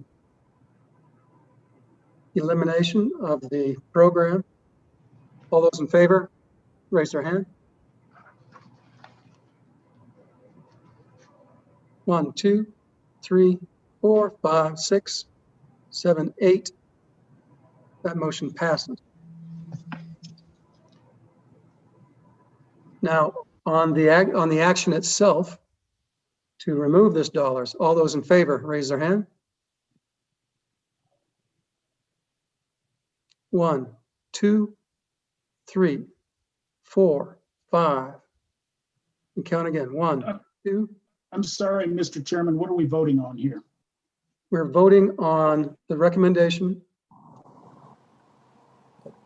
to reduce the buy-in budget for basically eliminates the program, the funding for the program. But that's on. But is there, Mr. Chairman, is there an amendment or are we? It's the Gov's rec. Yeah, so we don't need to amend it, right? If there's no amendment, I don't know why we don't vote on the Gov's rec if there's no amendment. Yep, you're right. So I guess we can move on. Mr. Chairman, your next page is 234, Wyoming Senior Services Board, Unit 5007. Senior Services Board, Unit 5007. Any amendments? Seeing none, please proceed. Page 236 and 237, Healthcare Licensing and Surveys, Unit 5010. Any amendments? 510. Seeing none, please proceed. Page 243, Veterans Home, Unit 5050. Unit 5050, Veterans Home. Any amendments? Seeing none, I think that closes up Department of Health. Is that right, Don? Yes, Mr. Chairman. So before we go on, I saw President Bebout, Chairman Bebout popped up. We were waiting for him to come back to make a motion on, I think it was 043 or 042. Is he still around? I see his name, but I don't see him if he's on channel. So we'll move on and we'll give him that opportunity when he's back. Okay, Don, next agency. The next agency is Agency 49, Department of Family Services. The first unit for your consideration is on page 21, the Boys School at Worland, Unit 5801. Unit 5801. Do we have, okay, do we have a motion? Seeing none, next, Don. Page 28, Girls School, Sheridan, 5802. Unit 5802. Girls School in Worland. Any motions? Seeing none, move on, Don. Mr. Chairman, page 37, the Directors Unit, 5901. And I would mention that this is the unit that involves the indigent burial program, and you addressed that legislation earlier today. Okay, so any amendments? I think that's handled. Next, Don. Page 41, Protective Services, Unit 5902. 5902. Any amendments? Please proceed. Page 47, Juvenile Justice, Unit 5904. Any amendments? Seeing none, please proceed. And Mr. Chairman, I believe this unit, Juvenile Justice, also includes legislation, the Community Juvenile Services Board funding. You also addressed that this morning, just for the committee's knowledge. The next agent or unit is on page 50, Supplemental Nutrition Assistance Program, SNAP 5910. SNAP program 5910. Any amendments? Next unit. Page 56, Child Support Enforcement 5911. 5911. Any amendments? Seeing none, proceed. 73, Local Services 5915. 5915, Local Services. Any amendments? Seeing none. Page 76, Tribes, Unit 5916. Representative Larson, is there any follow-up we need on this? I don't think so. Okay, seeing none. Any other issues with Unit 4, or Agency 49. Don, next agency. Agency Mr. 51. the Chairman, can we take a livestock- quick break? Sure we can. It's 3 o'clock, or almost 3 o'clock. Let's come back at 3:10. Thank you, sir. You bet.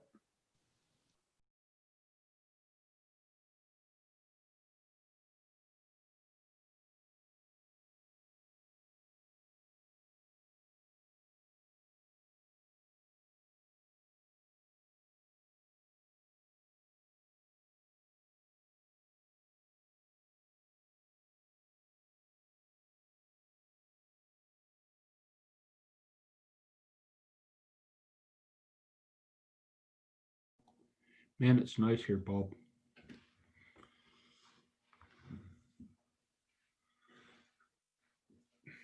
And the rest of the world who's watching. Yeah.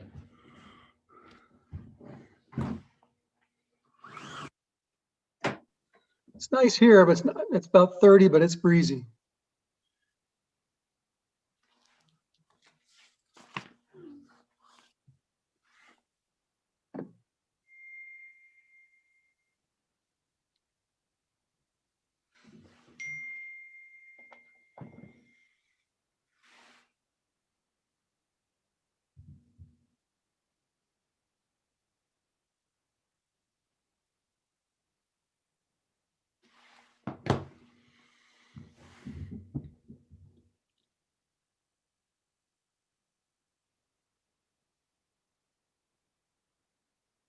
Karen, are we live?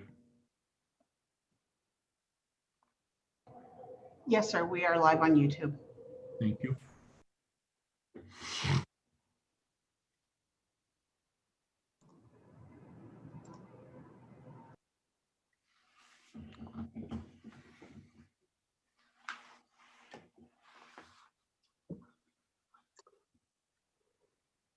Okay, John, we're moving along, not too bad.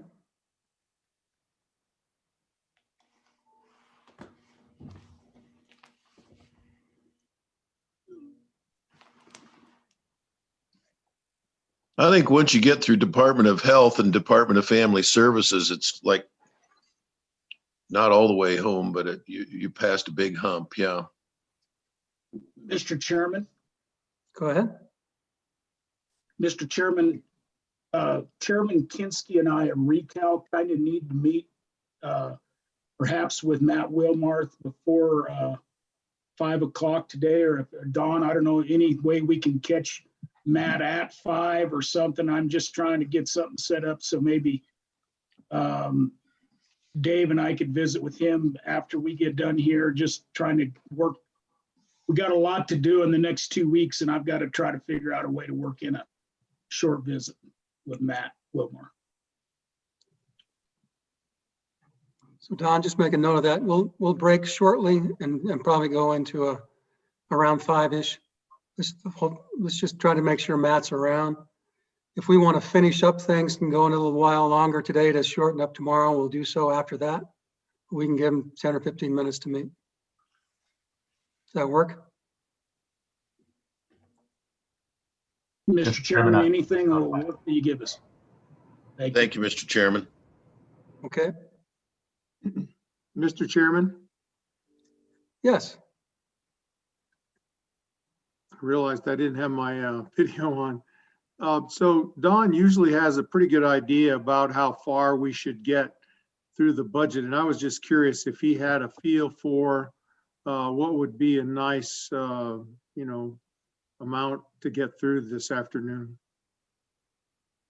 Mr. Chairman, I think a good goal would be to get at or through the University of Wyoming Agency 67. Piece of cake. Thank you. We might get farther than that, Don.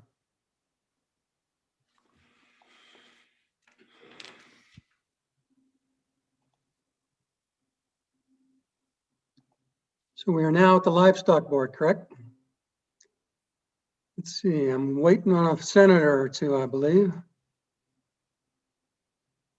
There we go. Let's proceed.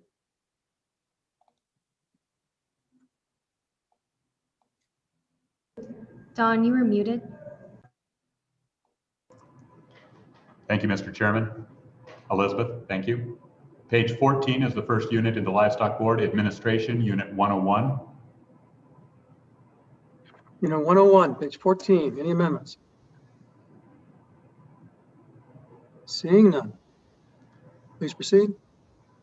Mr. Chairman, just to bring to the committee's attention, this is roughly where the Animal Reimbursement Program account budget reduction appears. You disposed of that this morning, but we will bring that up again in section 300 if you wish to address it in the budget. You don't have to, but. Yeah, just bring it up again then and we'll just reconfirm. The next unit is on page 16, Administration Fund 999, and this is that $50,000 from the Animal Reimbursement account. By approving this, we will put it in the section 300, so I won't have to bring it up again. So this is, if you want to reduce this $50,000, we will do it in a section 300, and it'll be in the form of a transfer from this account to the general fund. Okay, is everyone following that? Looks like it. All right, please proceed. Mr. Chairman, the next unit appears on page 18, Information Technology, Unit 103. Questions on Unit 103? IT? Seeing none, please proceed. Mr. Chairman, on page 22, Animal Health, Unit 201.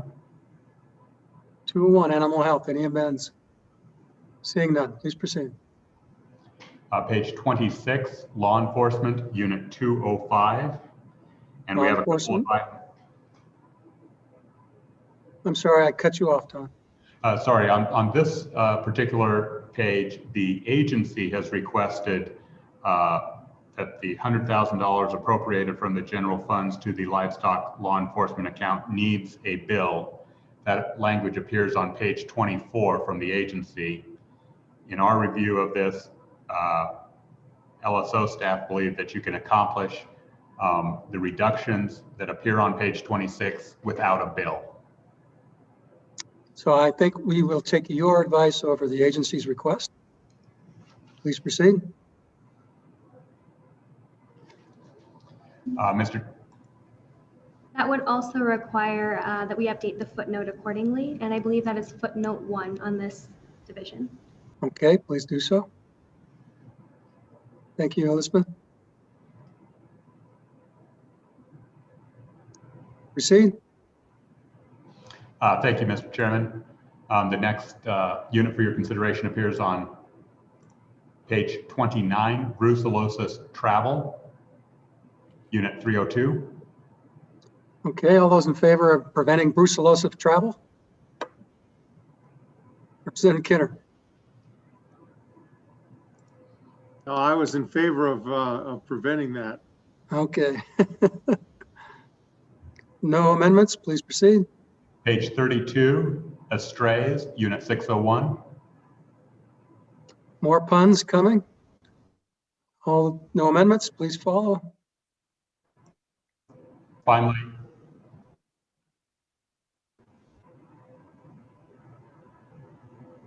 anything on Mr. Chairman, sorry, we're brand inspections? He cut out. Can you say again, Don?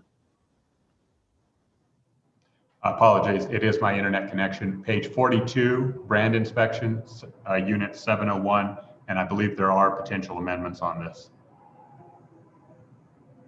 Representative Summers, now or never, or tomorrow, or the next day? I'm good. Okay. Oh. Don, I think that concludes the Livestock Board.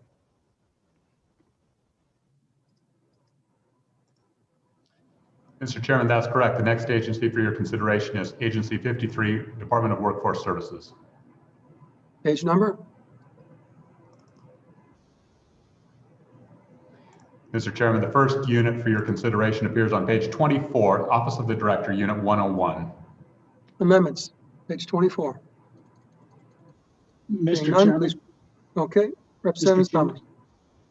Mr. Chairman, thank you. I'm not going to make an amendment here, but I want to let folks know that I'm working on a fund shift out of the Business Council for the Women's Council based upon the director's testimony yesterday in Workforce Services. It seems like there was a willingness here, so I will have an amendment that affects this agency, but it will be coming out of the Business Council, Mr. Chairman. That'd be great. Yeah, I think we've all been following that, and thanks for bringing it up. Thanks for Workforce Services for accommodating, and I think that'll be a happier home. So, all right, go on, Don. The next unit appears on page 28, Policy Research and Communications, Unit 110. Any amendments? Seeing none, please proceed. Page 35, Workforce Development Training Fund and Senior Community Service Employment Program, Unit 125. Any amendments? Seeing none, proceed. Page 37, Quality Childcare, Unit 135. 135, any amendments? Seeing none, proceed. Page 39, Serve Wyoming, Unit 140. Serve Wyoming amendments. Seeing none, proceed. Page 50, Employment and Training, Unit 150. Unit 150, any amendments? Go ahead, Don. Page 59, Vocational Rehabilitation, Unit 201. Unit 201, any amendments? Voc Rehab. Seeing none, please proceed.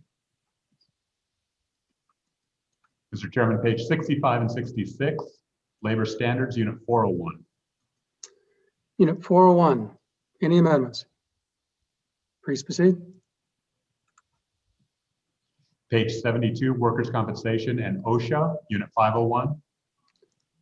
Unit 501, any amendments? Please proceed. Page 76, Disability Determination Services, Unit 601. Unit 601, any amendments? Proceed. Mr. Chairman, that closes out the Department of Workforce Services. Your next agency is the Wyoming Community College Commission. Okay. Don, take us to the page number. Mr. Chairman, your first unit appears on page 24, State Aid, Unit 201. State Aid, Unit 201, page 24. Any amendments? Let me get there.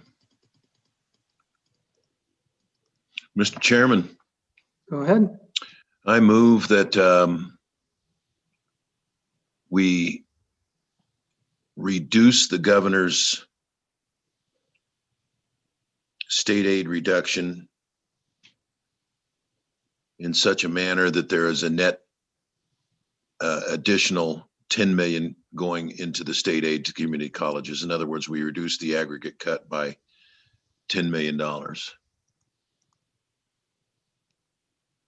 And I'm looking here, and I think that's a biennial number. And I'm not quite sure how to do that, looking at the step 2 and the step 3. Yeah, so Don, we've got step 1, 20 million, 20.2. Step 3 is 9.6 combined, roughly 30 million. You're trying to reduce that overall cut from 30 million to 20 million. Is that right, Senator? Yeah. Yes, Mr. Chair. Do we have a second? Seconded by Senator Guru. Discussion. Mr. Chairman. Go ahead. Mr. Chairman, after the discussion, I'd like to go into a breakout on this. Okay, Senator Have a Kitsky, caucus. Thank you. can you please just provide some of your rationalization for the motion? Well, I think the community colleges are on the ropes. I know we're in desperate times and we've had a lot of reductions in a lot of agencies, but you know, this is in a down time for the economy. Ordinarily, you would expect the enrollment at the community colleges to come back up and they'd be doing well, but because of the COVID and so forth, they're just not doing well. We keep cutting them back. I just see them as absolutely critical to the future of the state and to the job market and to the training market. We've already seen Wyoming Works hit the cutting room floor, and I told the governor I understand that, but I just can't. I just don't think they can withstand this level of cuts, Mr. Chairman. Okay. Any other further discussion? Don? Mr. Chairman, I just want to ensure that staff interpret this the way that you intend. The current cuts are at $30 million. Those would actually biennialize to $40 million because the step 3 would double. I understand the motion to be $20 million reduction and sustained at the $20 million amount. Is that accurate? So Don, would it be 10 million the first year and then memorialized to 20 in the next biennium?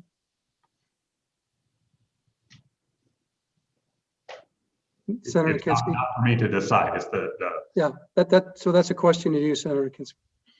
Yes.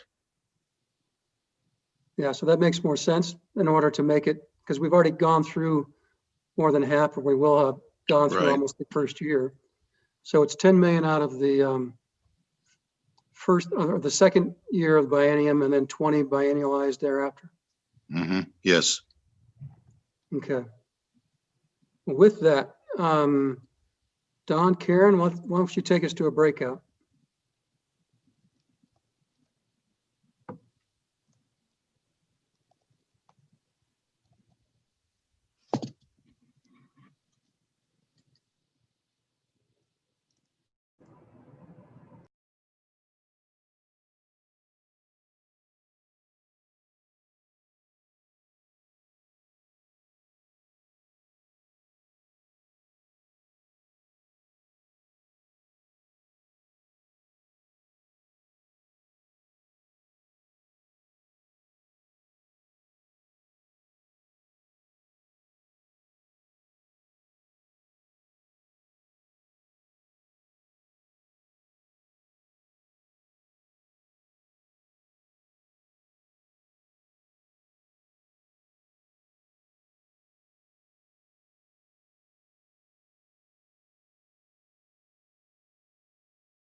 Larry,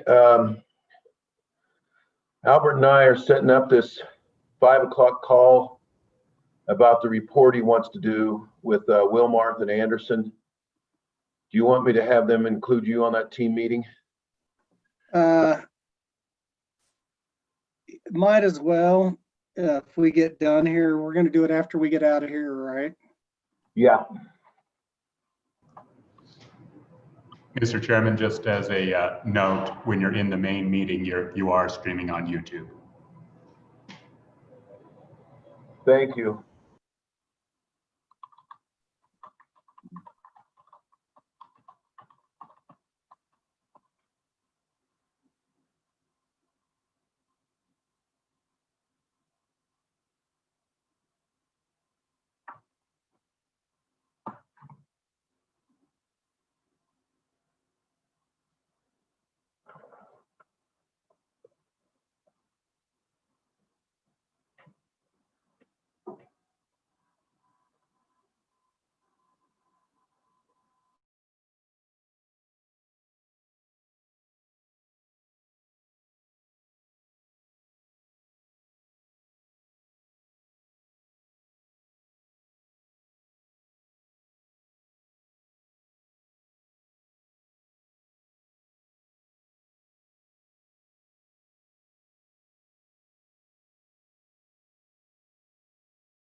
Okay, here we go. We're back. I see Vice Chair Hicks.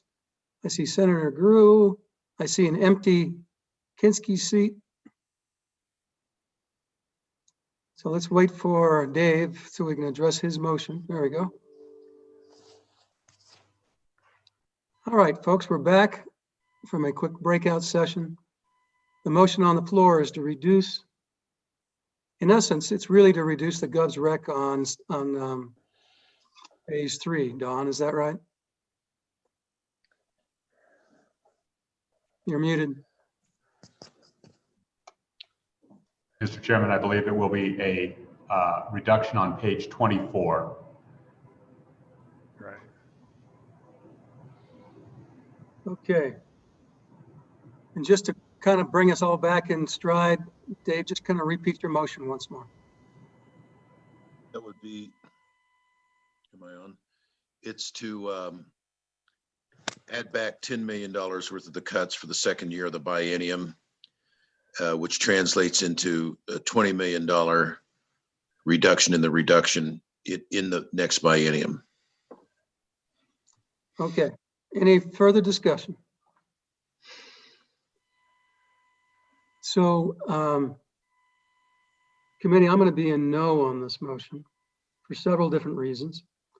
One being that we have a working interim group that's trying to find a source for funding community colleges and alternative funding and taking it off of general funds as possible and spreading part of those costs by bringing in mill levies as a potential from all the other counties that are not currently paying, by having more community involvement where each community is located.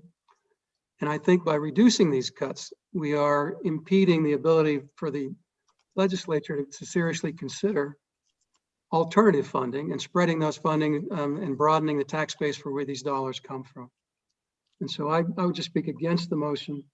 And any other comments before we move forward? Mr. Vice Chair.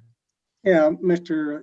Co-Chairman, I am on that committee, and just what the target is not to eliminate junior colleges from general fund. The target is 1/3 general fund, 1/3 tuition, 1/3 local funding, and that's the model that we're not there yet, but that's the target that we want to get to. The alternatives that we've looked at currently on the table for junior college funding don't get us anywhere near the $30 million that we're reducing here. So again, just for the committee's clarification, that's kind of where we're at. Some of the better case scenarios that we've looked at for funding might generate, depending on what you look at, sales tax, a portion of a sales tax, or increasing mills for those non-contributing counties. Almost none of them get us there where we need to get to. So I think this is a good motion and we should support it.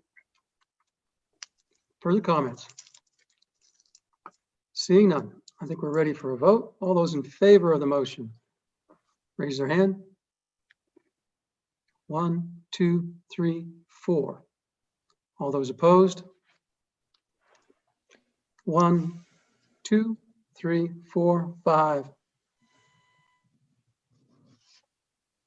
Is that right? 6. 7. That motion fails. Any other motions? Just want to make sure staff noted that one, please, Mr. Chairman. Okay, Don, next. Mr. Chairman, 2 points. Absent further amendment to page 24, this will also be inclusive of language changes in section 320D and 320E, which would strike the appropriation for the Wyoming Works Student Grant Program, as well as the Wyoming Works Program account without amendment on this page. And we'll have another crack at those as we look at those, I presume, but sure. I think we understand the ramifications of the actions.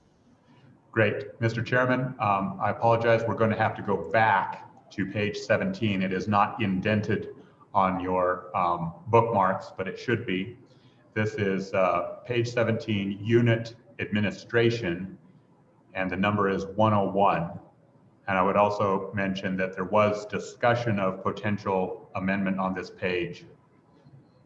Okay, we'll go back, open unit 101. Are there any motions? Mr. Chairman. Go ahead, Representative Summers. Mr. Chairman, I have a motion in this agency, but Don, are you referring to my motion? Mr. Chairman, I was. I thought you were interested in that bottom line on page 16, the school foundation program funds and the amount. Yes, Mr. Chairman, thank you. I didn't know where that resided. So, Mr. Chairman, my intention here is that there is one position in this agency at a school foundation dollars in the amount of, I believe it's $108,287 per year. They also have a vacancy, Mr. Chairman, in this agency, which is 0004. And so my intention is to sweep that general fund vacancy and then basically swap that school foundation money out for general fund money. So basically there would not be any change on the general fund side. At least that's my recollection. They would lose a vacancy and the position would get swapped from school foundation to general fund. And my intent is just to save some school foundation dollars. Did I accurately reflect that, Don?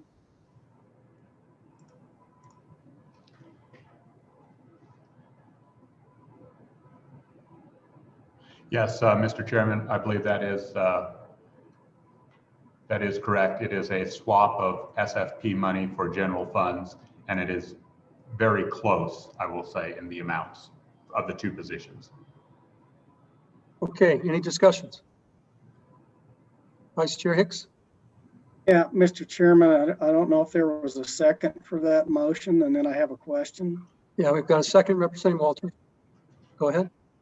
Yeah, Mr. Co-Chair, question for Representative Summers is it's my understanding that this position in the Community College serves the function for the dual and concurrent enrollment for those kids in high school that are enrolling and enrolled in junior college classes and supports that program. Was it the intent that if we sweep the money from the school foundation program that those duties would then shift back to the Department of Education or someplace else, or did they still have to maintain those K through 12 functions in the community college. So, Mr. Chairman, thank you.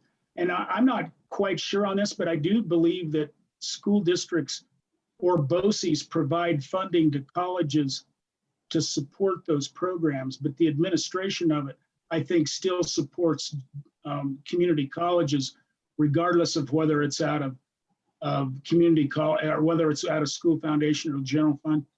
I am not sure exactly what that position does, but that is my motion.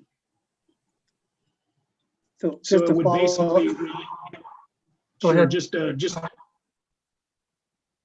just a quick follow-up. So we're not exactly sure what function this position provides for K through 12 support. Mr. Chairman, I am not entirely sure. All I'm going to do is basically sweep a general fund position and swap money out. So it's pretty much general fund neutral, trying to save some school foundation dollars. Representative Schwartz. Thank you. I actually had made an inquiry to the to Sandy Caldwell, so I've got it right in front of me. Position coordinates all data queries, completes all data verification across all of our educational institutions. That's K-12, CCs, and UW. Coordinates the half-away information. So it's a position that is directly working with K-12 and coordinating all that information. Representative Stiff. Mr. Chairman, just to follow on, I think during testimony, it was that this position 0004 helped prepare legislative reports. So it just seemed like it's one that could be easily cut without anyone really noticing. Further questions? Mr. Chairman. Senator Kinski. Yeah, I'm going to go with the more recent data that Representative Schwartz has. That's my understanding on this position. It's the community colleges carrying water for the K-12 system. You know, they're the middle managers. They stand there between K-12 and between UW, and they picked up that SLEDS project because nobody else wanted it, but they know that that kind of reporting is critical.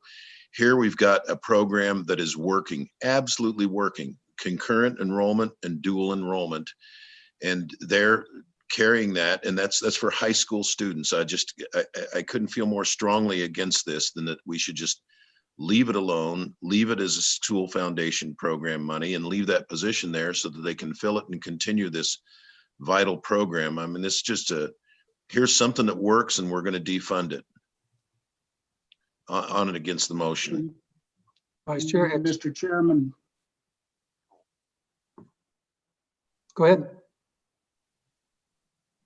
Vice Chair. Yeah, looks like. Mr. Chairman, I'd like to divide the motion, the amendment. Good. How would you like to divide it? I'd like to divide the elimination of the position would be Division 1. Division 2 would be the fund swap from school foundation to general fund. Okay, that could be a friendly amendment. Representative Summers. Mr. Chairman, that would mean that there would be, well, he hasn't spoke on the divisions, so I don't really know yet what he's doing. So I think I know what he's doing. Well, Mr. Chairman, Division 1 eliminates a position off the general fund, so that saves some general fund dollars. Division 2 just leaves the governor's rec as it is, where the existing position stays on school foundation program. So there would be no action on the second division, is the way I understand that. Is that correct, Don? Mr. Chairman, thank you for the opportunity to clarify. I completely agree with your Division 1 would eliminate the vacant position and an annual compensation of $106,280. The funding from S5 is not for a position, but is in support of the longitudinal statewide database. And so that would reduce half of the funding for that contract, or you could fund it from another source. All right. Okay. So we'll go to Division 1. Mr. Chairman. Representative Mr. Chairman. Summers.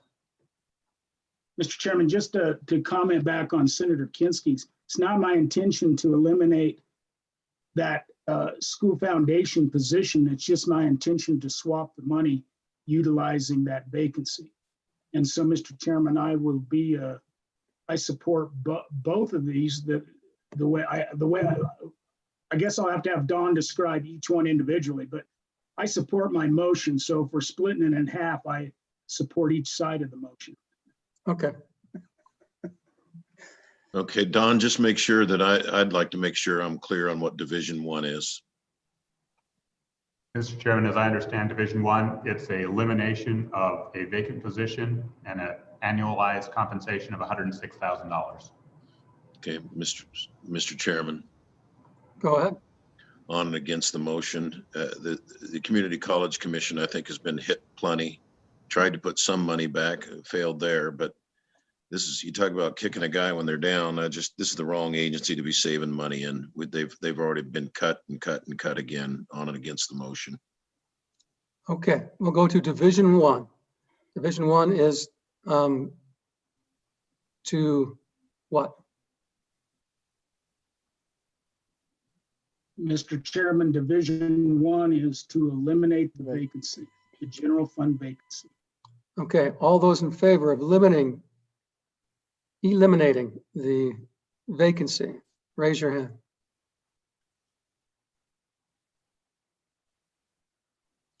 One, two, three, four, five.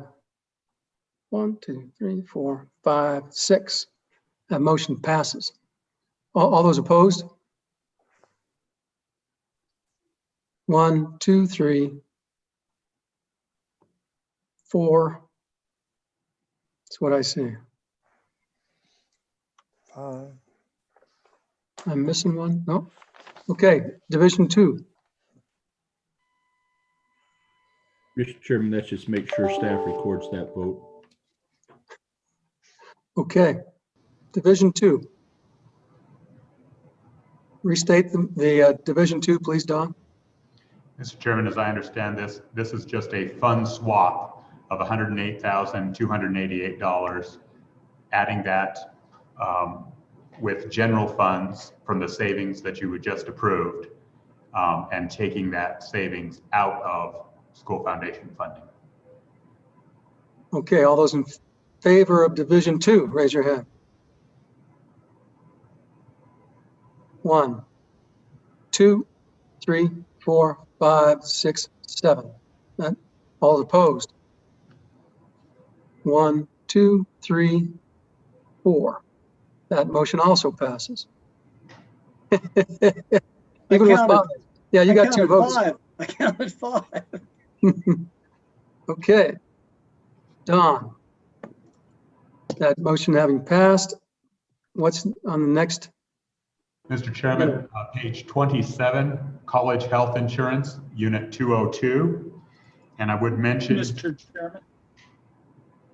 Go ahead.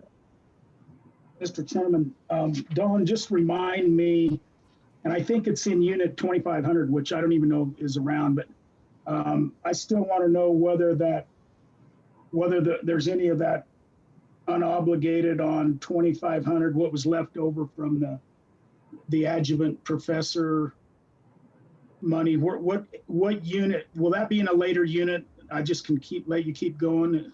Is that correct? Mr. Chairman, that is correct. It's a lighter unit.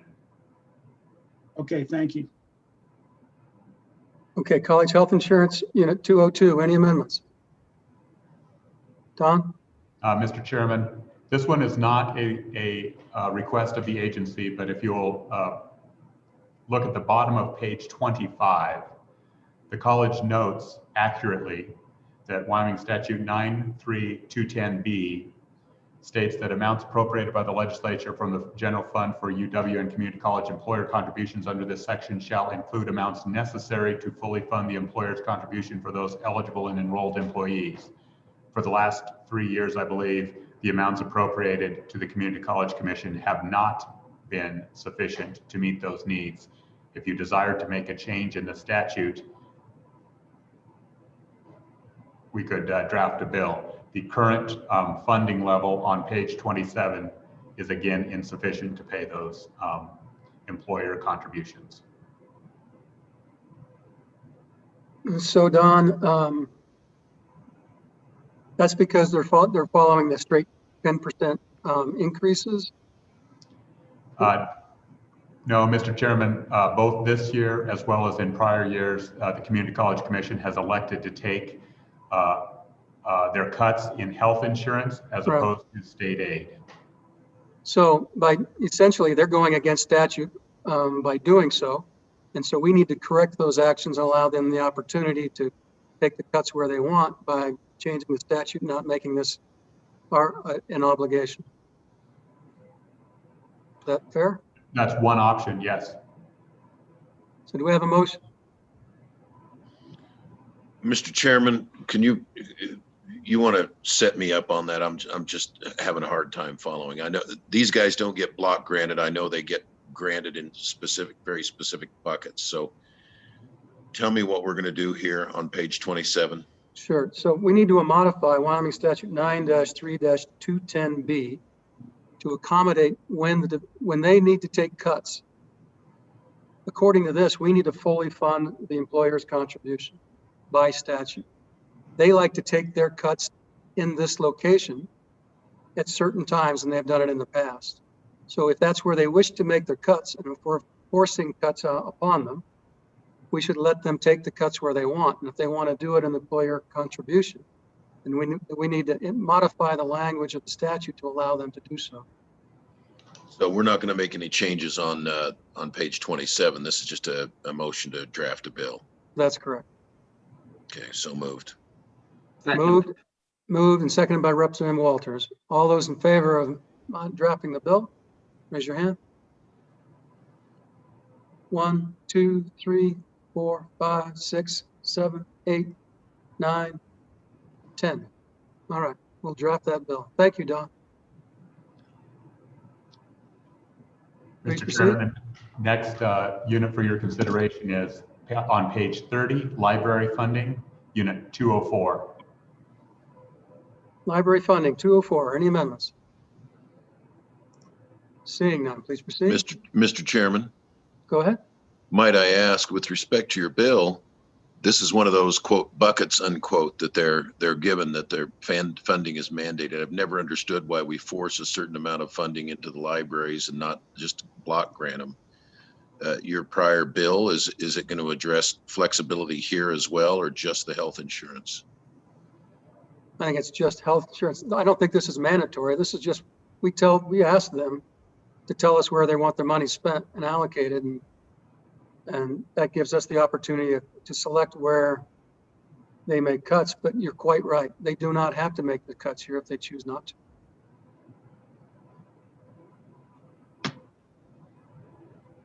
Is that fair, Don?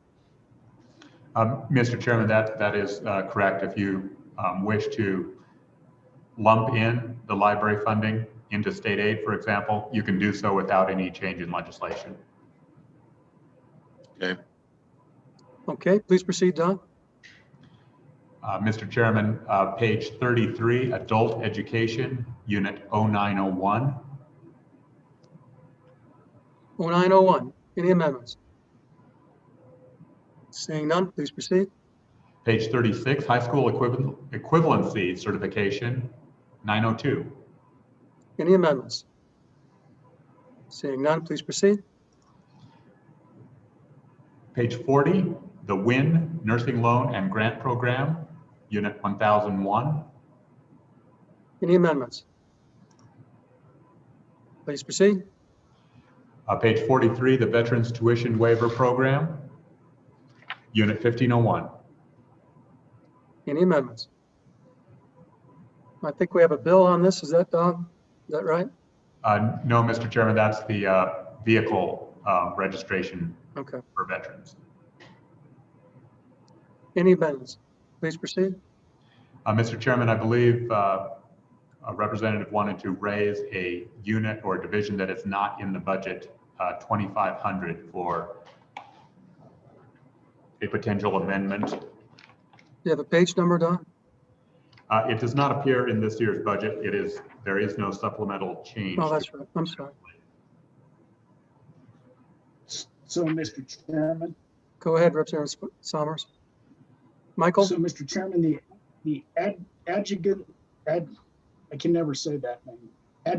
Adjuvant professor loan repayment program sunsetted, as you'll recall.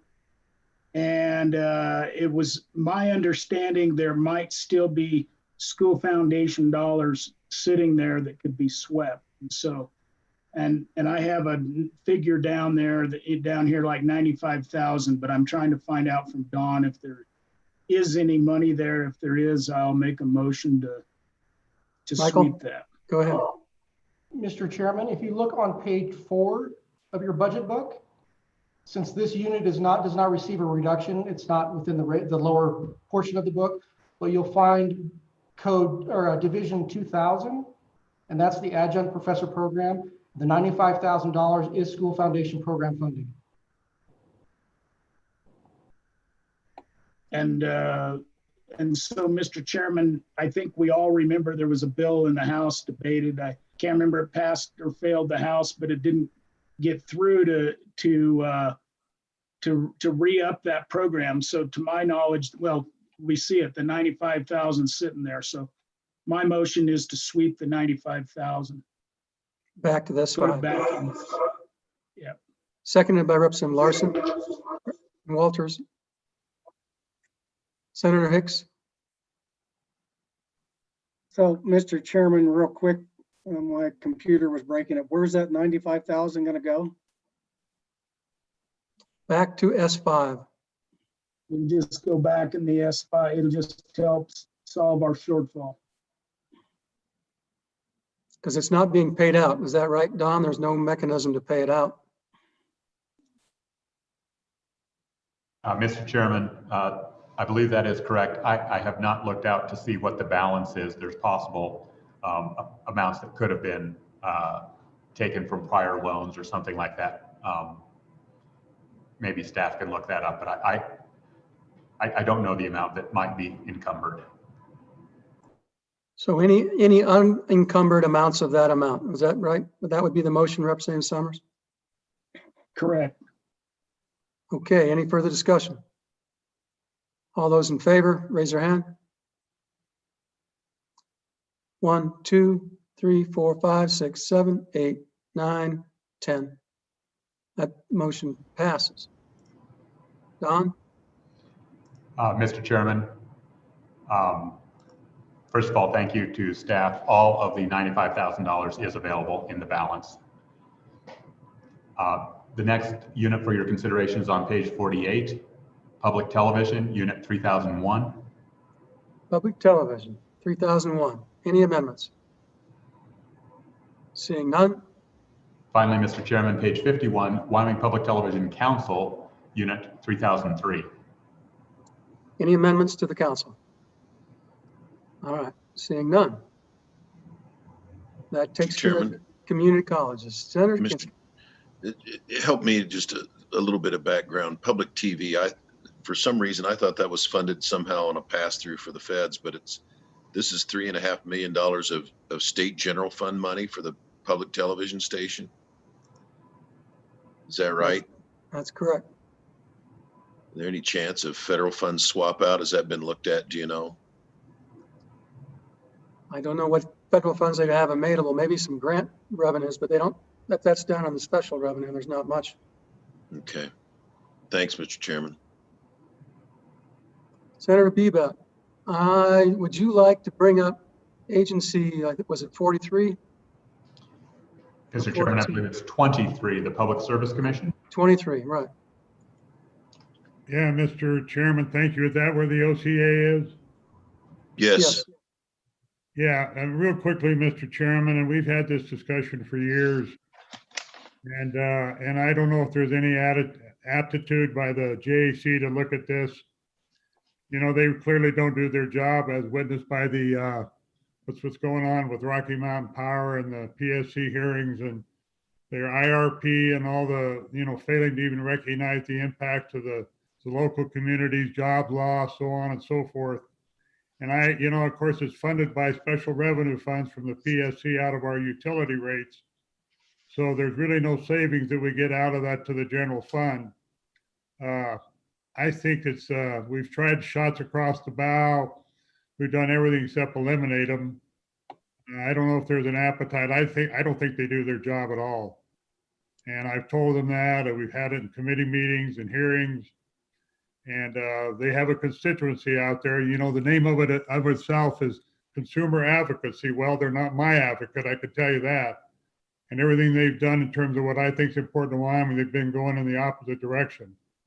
So just real quick, like Mr.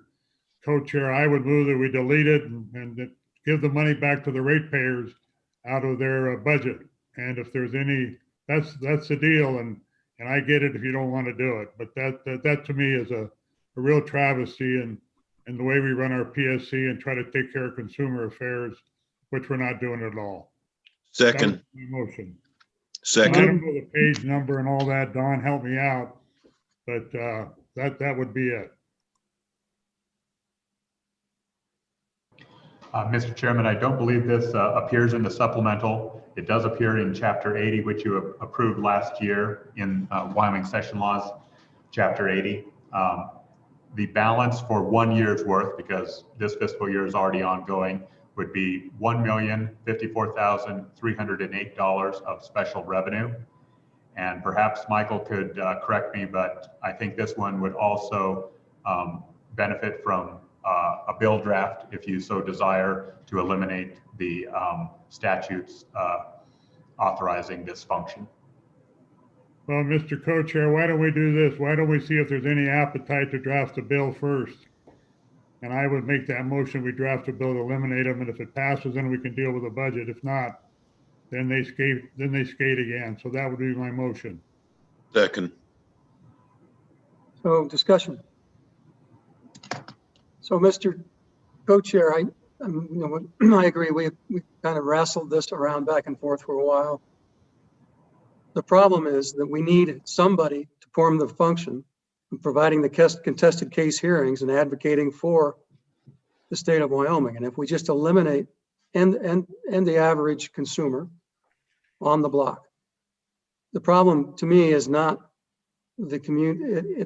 It's the higher ups on who they hire and how they pursue their positions and perform their job functions. Without having a consumer advocate, there would literally Rocky Mountain Power and those other folks will run more roughshod over us than they are now. But at least we have folks that will go in there and look at the numbers, require the rate reviews, and make arguments on one side or the other. So it seems to me the solution to this is probably through leadership, probably through the governor's office, and who have the director of this agency or division within the agency to be more thoughtful and more probative and more in line with the taxpayer for the state of Wyoming. But I would submit that it would be a disservice to not have anybody there doing the function that is necessary to protect any rate increases that come before the Public Service Commission. So it's kind of a catch-22, I understand, but it's I don't know that eliminating the agency is going to solve any problem. Representative Hicks. Co-Chair Hicks.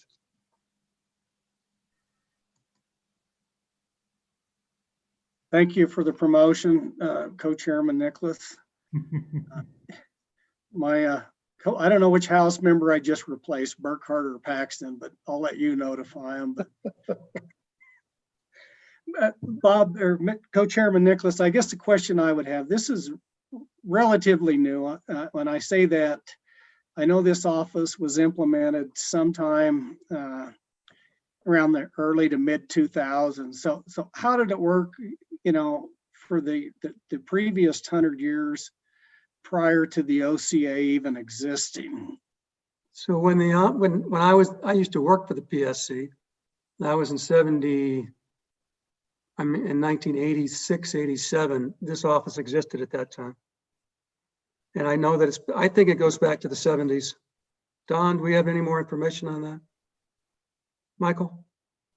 Mr. Chairman, I can't add to your comment there, but I did want to note that the Management Audit Committee is actually meeting today to discuss a potential audit of the Consumer Advocate Division. So I just thought I'd lay that out there just so you know what they're doing. You know, Mr. Co-Chair, I could add a little bit to that. I think that there may have been some functions before, but this thing was it was something done in the 2002 administration of Friedenthal, and this is where they brought it in, and it all got started then. Your points are well taken. I can't argue with what you just said. Although I look at it and I see where they're not representing the consumer. So maybe we'll see what management audit might come up with. And maybe there's a better way to write the statute so they do their darn job. But it's just ridiculous and unconscionable the way they've done it, what they've done to our state and our power plants. So with that, Mr. Chairman, I'll be glad to withdraw my motion to draft a bill. Absent any, I don't even know if I got a second. And maybe you guys can struggle with this, and down the road, you can tell me how you solve this problem, because it really is a problem. Mr. Chairman, Senator Bebout, I second you. I'm ready to go on the hill with you. All right, all those in favor of Chairman Bebout's motion, raise their hand. 1, 2, 3, 4. I see 5. All those opposed. Hey, thank you. Thanks for going on the hill with me there, Senator Kinski. 1, 2, 3, 4, 5, 6 opposed. That motion fails. Thank you for the motion, Mr. Co-Chair. One more time. Once more into the breach. That's right. All right. With that, Don, we're back at community colleges, which we just wrapped up. Isn't that right? That's correct. The next agency for your consideration is Agency 60, State Lands and Investments. The first unit appears on page 23. Administration and Support, Unit 101. Okay, Unit 101. Any amendments?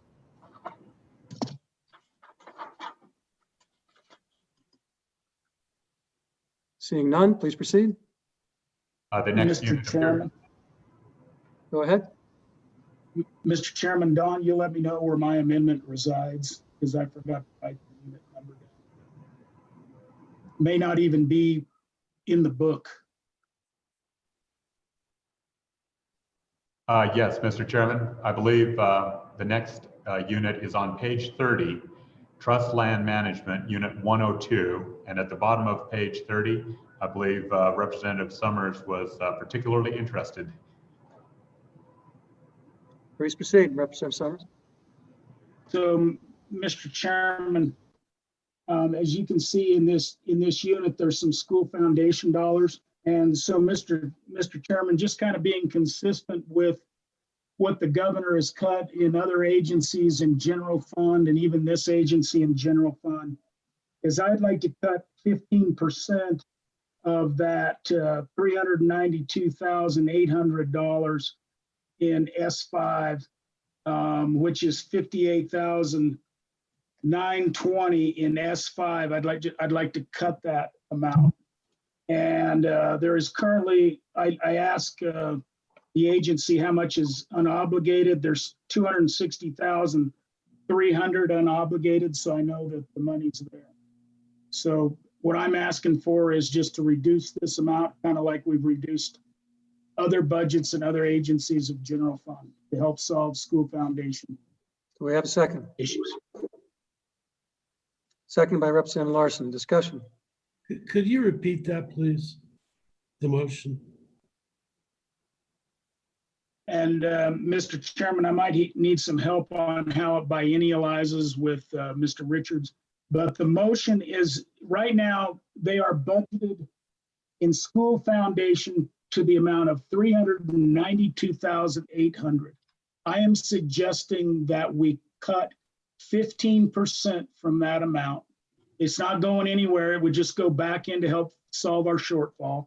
And that amount And that amount is 58,920 school foundation. And Don, how would that all biennialize? That would be one half on the next second half of 21, 22, Don. And then, so half of that 58 and then biennialized in the 58 the following biennium. Would that be right? Mr. Chairman, I understand the motion to be the same as the governor's cuts, which basically is 15% this year and 20% going forward, which would be 78,560 in the next biennium.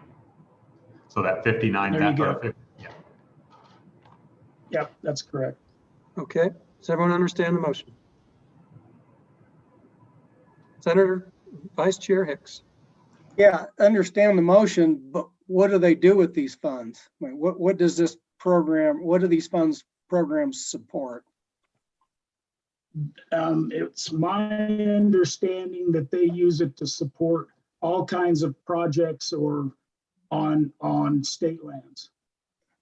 So a variety of projects, whatever their project they may need, they use this money as they see fit in trust land management to manage state lands. And I'm just, my opinion is if we're going to shave, we shave equal percentages out of each dollar. So question, there's a difference between state lands and school trust lands.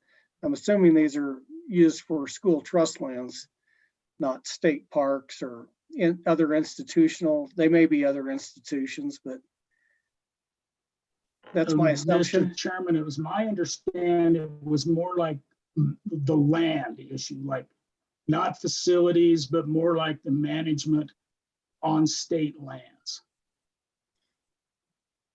Well, Mr. Chairman, and we just need to be careful when we use the name state lands, because there's a lot of different kinds of state lands. And I guess is my point is you have institutional lands, you have water development owns lands, YDOT owns lands, state parks owns lands. These funds would be specific to those school trust lands. I just wanted to make sure when that's correct. Mr. Chairman, when I asked Jason, I'd have to get my email out, but when I asked, I don't know that he specified it was school trust lands, but it had to do with the maintenance of these lands. And even if it is school trust lands, it's still everybody else is taking a 15% hit. My suggestion is this should be the same. Yeah, it's just across the board. Why would he particularly leave out this particular budget revenue source when he cuts the other ones? So further discussions. All those in favor of the motion, raise your hand. 1, 2, 3, 4, 5, 6, 7, 8, 9, 10. That motion passes. Okay, please proceed, Don. Mr. Chairman, just a note while we're on page 30, adoption of this page or not amending it would require the striking of footnote number 1, as you can see in the middle of the page under 901 contract services. The governor is removing $500,000 of the budget appropriated for preservation and enhancement projects, specifically to address invasive and noxious weed species on state lands. Okay, I think we all understand the requirement for that removal of that footnote, so please proceed. Yeah, Mr. Chairman. Go ahead, Senator Kinski. Yeah, I wanted to make a motion with respect to that reduction of the $500,000 and the reduction of $350,000. All right, please do. I'd like to put that $500,000 back. I'd like to restore that. That was one-time funding.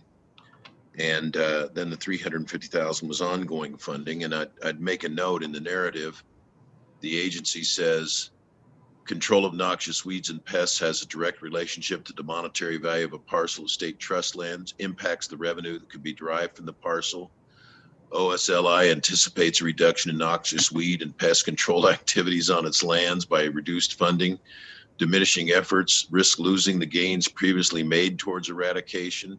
which wastes funds already spent by OSLI. This may create a management problem that ultimately costs more to control in the future. Why they're cutting the funding is completely beyond me. These are the kind of funds that they have a fiduciary obligation to maintain this kind of control activity. Mr. Chairman. Go ahead, Representative Summers. Mr. Chairman, I have steadfastly supported putting money into this for the very reasons that Senator Kinski suggested. But if he's going to add money in, I need to know where it's coming from, going to come out of. Because in the end, one, we have to balance our budget. And so, I mean, if it's out of LISRA, whatever, I don't care. I'd probably vote for it if you say, I want to bring this back in with LISRA dollars. But I want to know where the money's coming from, Mr. Chairman. Well, it's too bad we can't increase the fees on state leases, because that's probably where it should come from. Well, Mr. Chairman, that'd be another discussion for another day, but I think we've saved plenty just in that the monies that you saved out of the Attorney General's office amounted to the millions, more than offsets this, and that was not fully claimed in any other offset. I don't think we have to have an offset to require state lands to act as a fiduciary, but I think we've saved enough money elsewhere to do it. I resist taking it out of LISRA. I think this is something that we have to live with out of the general fund and find room for it by in the general fund. I agree. Ultimately, it'd be nice if it could come out of the leases, but that's a conversation for another day, Mr. Chairman. Okay. So the source is general funds. Further discussion on the motion. Further discussion. All those in favor of the motion, raise your hand. Mr. Chairman, Don had a question or a comment. Okay, Don. Mr. Chairman, just to clarify, this is the 500 and the 350, correct? That's yes. correct. Thank you. All those in favor, raise your hand. 1, 2, 3, 4, 5, 6. All those opposed. 1, 2, 3, 4, 5. That motion passes. Mr. Chairman, I think you miscounted. I think there were 6 hands against, Mr. Chairman. Oh, I think you're right. All right, let's vote again. All those in favor of the motion, raise your hand. 1, 2, 3, 4, 5. Where's 6? We're missing Senator Agar. Yeah. Let's hold it open for his vote. All right. We'll leave it open for his vote. All those opposed? 1, 2, 3, 4, 5. Where's 6? 1, 2, 3, 4, 5, 6. Senator Agar, how do you vote? Aye. All right, that motion passes. What was the count then, Mr. Chairman? I got lost in the 7-6 or 6? 7. No, right. 5. 7-5. 7-5. It's Mr. Chairman, I think it was 6-6. I think it's 6-6. I think it is 6-6 and the motion fails. That's correct. Hell, I should have shut up. Yep. I thought it was 7-5 passed. No, 6-6. Okay. Any further motions on Unit 102? Mr. Chairman, we could just revote all of us standing on our heads to see if that changes that.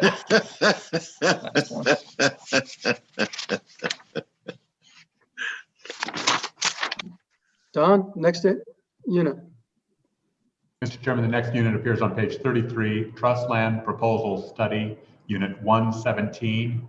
And Mr. Chairman, this is another area where it's actually a reduction from another bill, not the budget bill. So it will, if you adopt this page, it will result in some likely creative writing in the section 300s. Okay. We're just trying to go grab the money essentially, right, Don? Correct.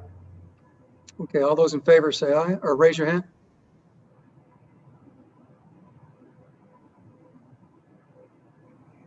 One, two, three, four, five, six, seven, eight, 9. All those opposed?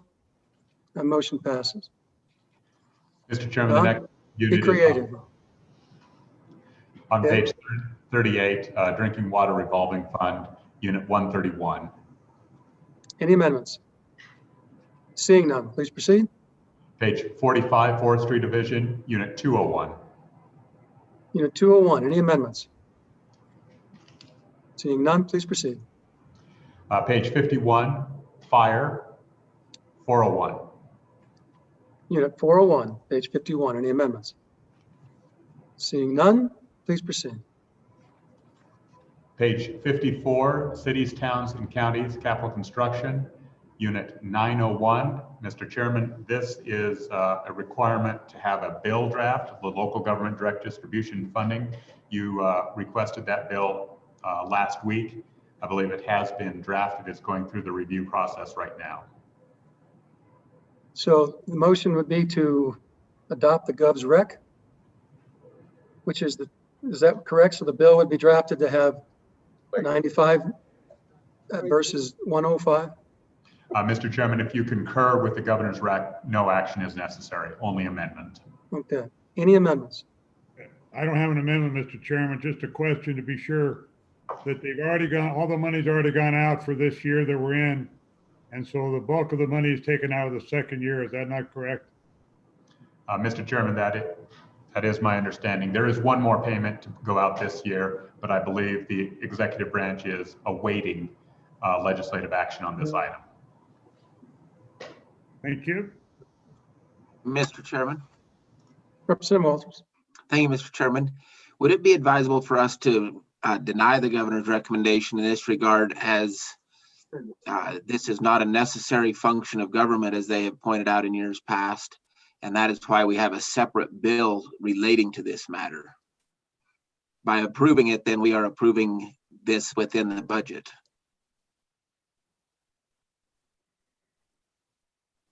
So Don, there's certain logic to that. I mean, what we really want to do is have a bill and put the number in it and run the bill. Mr. Chairman, I think there is considerable logic to Representative Walters' point. You may want to deny this. You have already asked for a bill to be drafted. It is in the process, and you'll have an opportunity at that time to determine the appropriate amount. So Move Mr. to deny. Okay. Second. All those in favor, raise your hand. Oh, wait. I'm trying, let me understand what the heck we're doing here now. So we're going to put this back to 105 million No, and then wait and see what the bill does?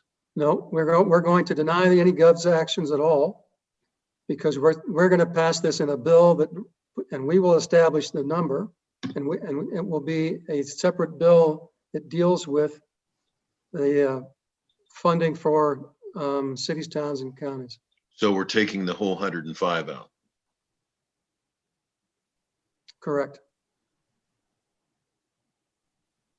Okay.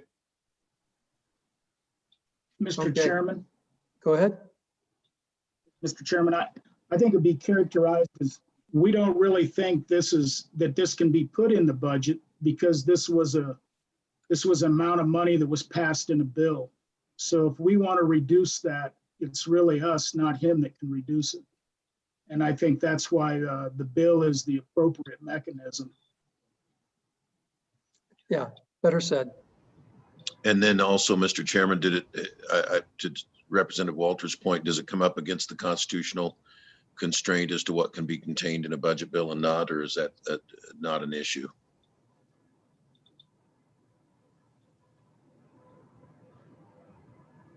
Well, I think it is an issue because you're legislating amount of money in there. I think the cleanest way to do it is with a standalone bill.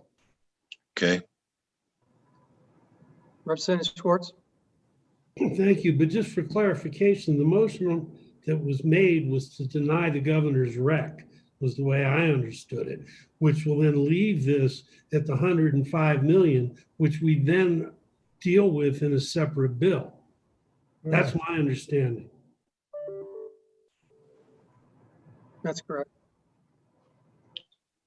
So we are or are not stripping out the full 105 million, or are we just denying the governor's rec to reduce it by 10.5? Yes. It's the latter. Yeah.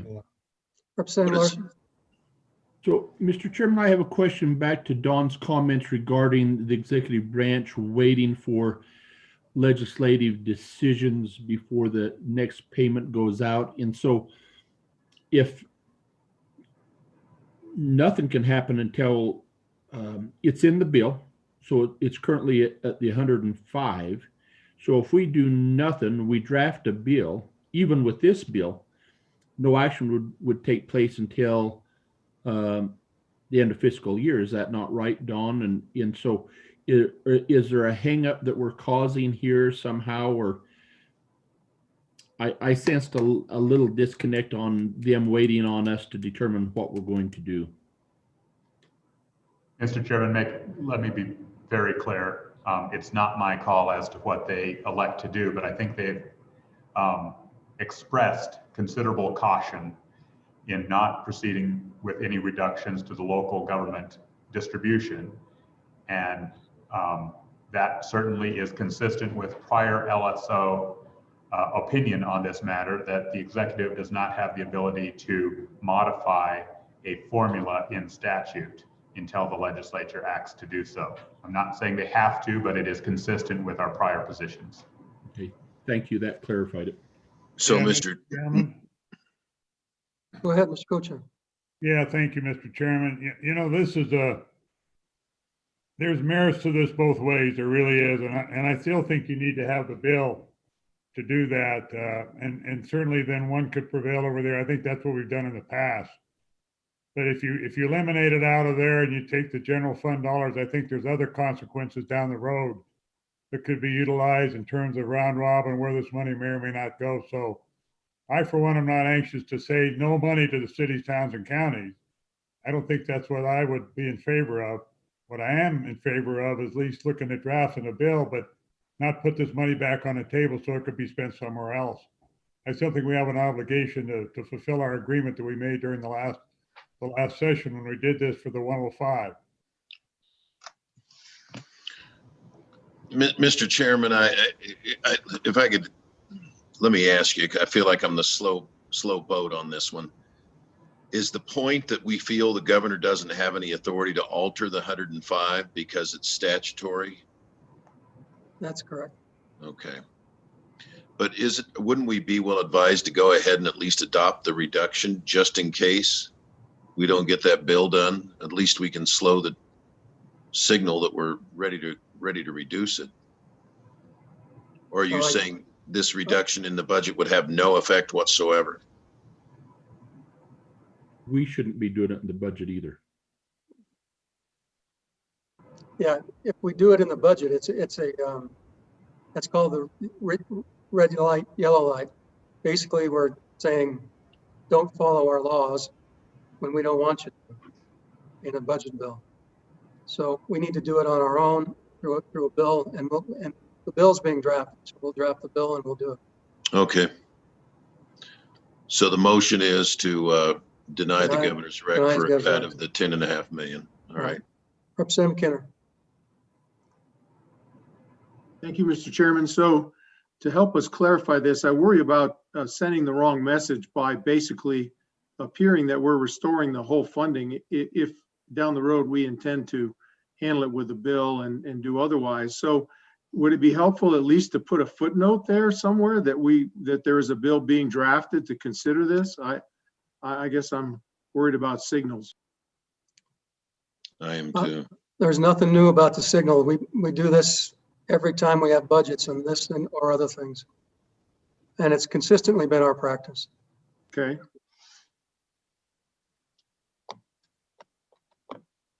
Okay. Mr. Chairman, one more thought. I worry about a foolish consistency being a hobgoblin here. The governor had the courage to propose that cut. It's in there. I'd like to leave it as is. I'd oppose the motion. I mean, let me see. The motion is to deny the governor's rec. So, Senator Kinski, what you could do, if you would like, is we can request the drafting of the bill and have the bill drafted with a reduction of 10.5 million in it for when it comes in front of us to be considered. That way, if we want, that way we're sending a message. But when we get the bill, we'll debate it and determine what that number is. But we'll start with, you could start it at 95 million. Are you proposing to make a motion? But the bill's already being drafted. I'm not sure what you're asking. Well, we can put a number in as part of the draft of the bill if this committee chooses to do so. Well, then. But Mr. Chairman, what you're doing, you're putting X amount of money out on the table now that was already set aside for one purpose. I know there's another bill coming. But if that bill doesn't survive, you're throwing 105 million out there to be spent another way. I think there's some value in keeping this at the $95 million level while we're waiting for the bill. Vice Chair Hicks. Yeah, maybe a way that we could skin this cat would be to look at putting this and saying that this 10.5 million will revert back to the LSRA. That's where it came from. And just make that clear that this 10.5 in the budget is going back to the LSRA. I don't know if that helps or not, but I think it signals that we're not going to fund it and it's going to go back. So it wouldn't necessarily be on the table as far as general funds. Just a thought, Mr. Co-Chair. So Don, I don't know that, I mean, it would only revert if it's, if we take it further action and pass a bill. Mr. Chairman, it would take a bill. I appreciate the quandary and the messaging here. You also, I don't think, if you adopt the governor's rec, you don't want to double profile the 105 plus the 95 in your bill. You could table this. We could probably have the bill ready for you late tomorrow or early Friday and address it at that time. I think that's a good idea. Okay, we'll table it. Okay, Don? Yes, Mr. Chairman, that almost concludes. There is a unit that's not in. Michael? Oh, Mr. Chairman? Go ahead. There was some interest in potentially looking at the regular MRG program, which currently has an appropriation of $25.4 million of S4 funding. I just wanted to remind the committee members of that. It's a work in progress, and we keep working on it. Mr. Chairman, I have a motion, and I'm going to ask Michael to walk through this with me a little bit. This is a product of Sunday night, and that was a long time ago. And as Senator Kinski alluded to earlier, we were at our finest on Sunday evening. But Mr. Chairman, I would like to reduce the regular MRG by $2.5 million for fiscal year 2022. Is that a one-time reduction, or will that biannualize? I'm going to ask Michael to dive in here a little bit and to help me out because I don't remember all the specifics. Yeah, what page? Mr. Chairman, this particular unit is actually not in the budget. If you look on page 3 of your budget book, you'll see that the mineral royalty grant program actually has $130.4 million in it. You discussed the 105 for local governments, and then the 25.4 is the additional S4 money in that unit or in that division. And my understanding of the Sunday conversation was that the $2.54 million cut, which is 10%, would be for the fiscal year 2022 year, and it would biannualize to $5.08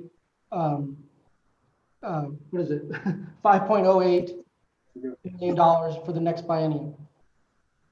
Okay, does everyone understand the motion? Don?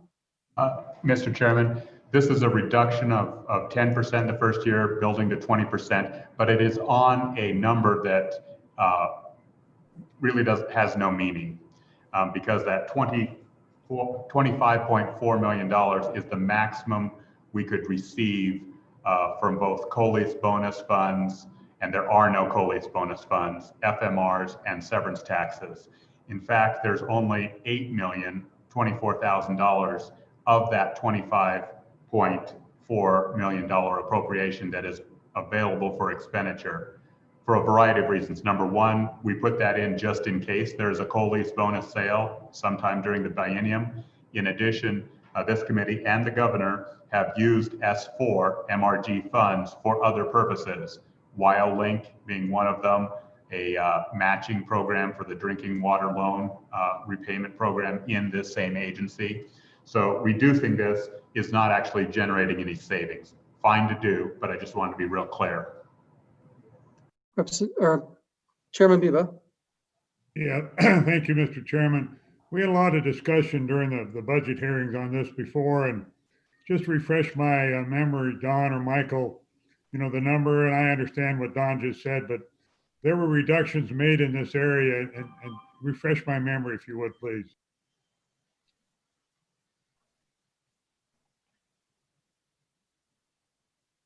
You're muted. Mr. Chairman. Okay. Senator Bebout, there were reductions over the years. Moving money to WyoLink, for example, is a good example, about $2 million. And then over time, those COLEAS bonus funds have just never, for the past three or so years, they've never developed into anything. I believe I did misspeak, and I said that it was $8 million. In fact, it is $10 million that is currently available of that 25.4. So if you wanted to take 10% of that, 10% of the 10 million, or rather than 10% of the 25, if you wanted to generate real money for other purposes or saving. Do we have an amendment to the motion? Mr. Chairman. Mr. Chairman. Mr. Vice Chair. I'll defer to Senator Kinski. Senator Kinski. Mr. Chairman, it wasn't my understanding that it was the intention of the bringer of the motion to effect a 10% reduction. I think he was trying to grab 2.5 million and 5 million biennially. And so I don't want us to get too focused on 10%. I think the intent is the 2.5 and the 5. And just a follow-on question for Don, Mr. Chairman, does Craig or do we have any resource to tell us what it would be a more realistic number to stick in 0902 account in this division than 25.4 million? Because the just in case COLEAS bonus money comes in is, not a realistic prospect. But let's look at knocking it down to something more realistic. So Don, of the 10 million that's in there, how much of it is appropriated or has some type of a commitment to it? Mr. Chairman, there is a more appropriate number. I don't have that off the top of my head, but I could get back to you. I apologize, I just don't. It's okay. It will take some computations. All right, let's come back to this when we have that number. Is that fair enough? Yeah. Mr. Chairman. Mr. Chairman. Yeah, go ahead. Mr. Chairman, thank you. This is Representative Summers. So Don, and this kind of goes to Don and to Senator Agar. I mean, this money is put into this program how? By mineral royalty? Is it FMRs, a slice of FMRs? So we don't really cut anything. You'd have to put the FMRs in another pot of money somewhere or something. I'm not understanding what this motion would do. If you don't want to make it available for appropriation in the next biennium, I could understand that. But Don, what are the sources of this currently today? I'm sure it's FMRs, I think. Mr. Chairman. Go ahead. There are 3 revenue streams: FMRs, severance taxes, and COLEAS bonuses. And so, Mr. Chairman, I want to kind of dive into this. So if we cut from this, we could make it not available, but then where would those FMRs or severance that aren't spent, where would they reside? Mr. Chairman, they would remain in the account. and they would build up the corpus in that S4 account. Now, also for clarity here, S4 is a quote unquote other funds. So when you leave town, the governor could be levying all this money back in anyway. So you need to either direct it towards school finance, towards Elizra, towards general fund dollars to balance the budget. Or weed and pest control on state lands. Yeah, you could refund what you did, what you spent. There you go. Community colleges. Vice Chair Hicks. Yeah, Mr. Chairman, seems like, you know, if we're going to go down this road, my recommendation would be if we do a one-time, split it, you know, part goes into the LSRA, 50% LSRA, 50% school foundation program.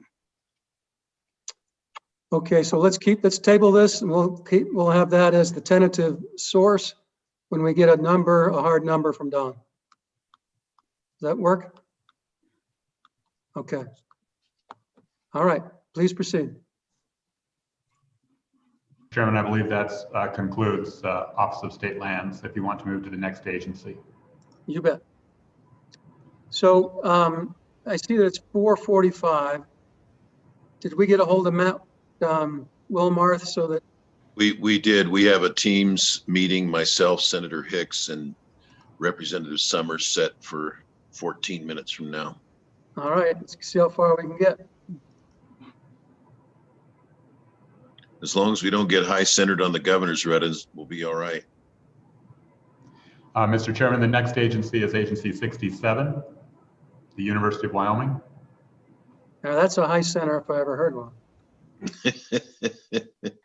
Are we going to do agency 063? Yeah, all 63 is the Gov residence. I'm sorry. And the Wyoming Board of Tourism is 66 also.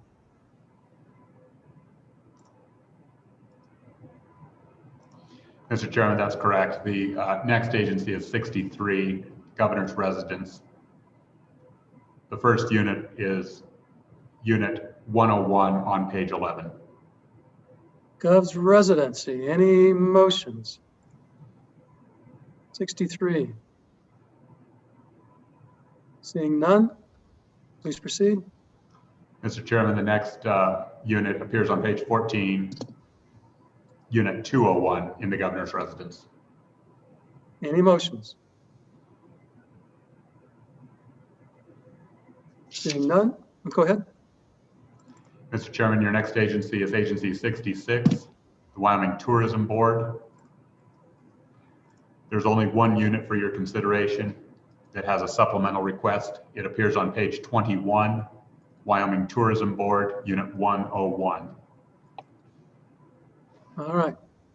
Committee, Wyoming Tourism Board. Any motions?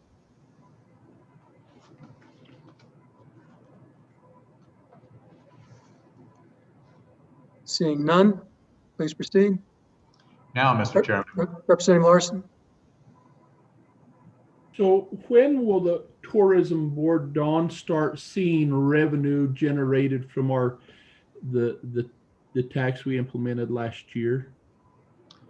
Mr. Chairman, there is the tax becomes effective on January 1, 2021, and it will begin to be deposited into the tourism account, but it is not accessible to the Board of Tourism until the legislature appropriates from that account. Okay, so no, that's fine. Thank you. Okay, any actions? Question, Mr. Chairman? Please. Thank you, Mr. Chairman. And I can't recall if the committee has requested a bill to accelerate the pace at which the money could be accessed in this account, thus making more general funds available sooner. Have we requested that bill, Don, or is it appropriate to make a motion to request that bill at this time? Mr. Chairman, we could have a committee bill. I think some individuals have expressed interest in that. Mr. Co-Chair.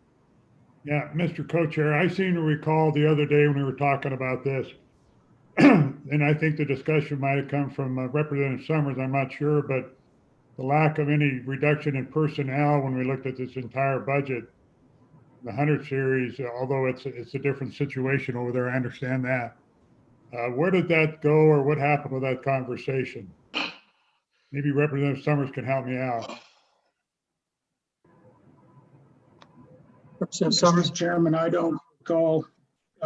We didn't go anywhere. This idea of maybe a bill accelerating when we could access that money to offset some of the tourism board sooner than what the law currently states. I think we need to see if we could get that done. I mean, we're getting the tax in. We just as well put it to beneficial use and offset some of the agency's money with, some of the general fund dollars. That's my thought. Well, and I wouldn't argue with that. The question I have then, Mr. Chairman, is in terms of the personnel. So I guess I might have been thinking of a different agency. I thought we talked about some reductions in there to the personnel.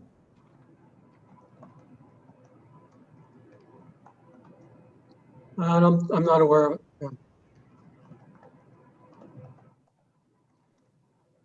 Well, what are there reductions in the agency? What are the reduction requests? I think they're there. I mean, we adopted them.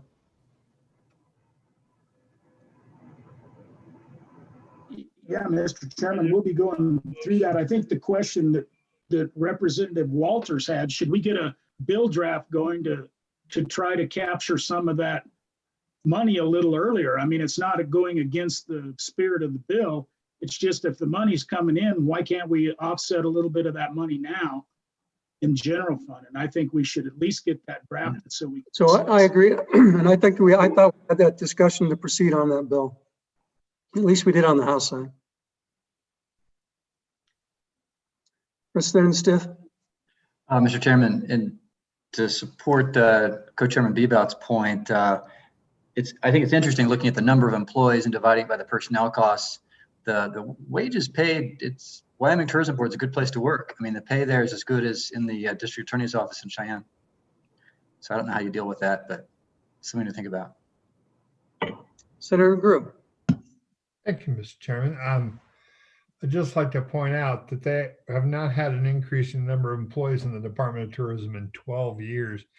Actually, I think they less a percentage of their total budget than many. Yes, they're well paid in a small group of people, but they leverage a lot of what they do and they do it very well. Actually, I think as far as a bang for the buck, you're getting as much out of the employees here than anywhere in government. So I don't think that's necessary. And as far as the talking about accelerating the money, I think that's a good discussion to have. And I think we should look at a bill about that. Though I'd caution people right now, given what's happening out there and given the environment, at least from what I'm seeing and what I'm hearing, is that around the state, things are not necessarily going well for a lot of hoteliers. And so the generation of money in some areas, the one I'm in, I think is hopefully going to do well in the next few months. But we don't know that. And we don't have any idea. And so it's a very volatile situation that we really can't rely on the immediate past to give us a guidepost on that. But I think a bill should be drafted and I'd look forward to it. Thank you, Mr. Chairman. Please. Senator Kinski. So let me make sure that I'm tracking. Is the situation such that any collections starting January 1 go automatically to the Travel and Tourism Board? So the danger is they'll have what we're appropriating plus that other money? Is that the concern? Because I thought that travel and tourism tax, when it came in, was subject to appropriation by us. It is. It's okay. The question is whether or not you want it to accrue and sit there for a year and a half, or do we start using it to supplement the budget?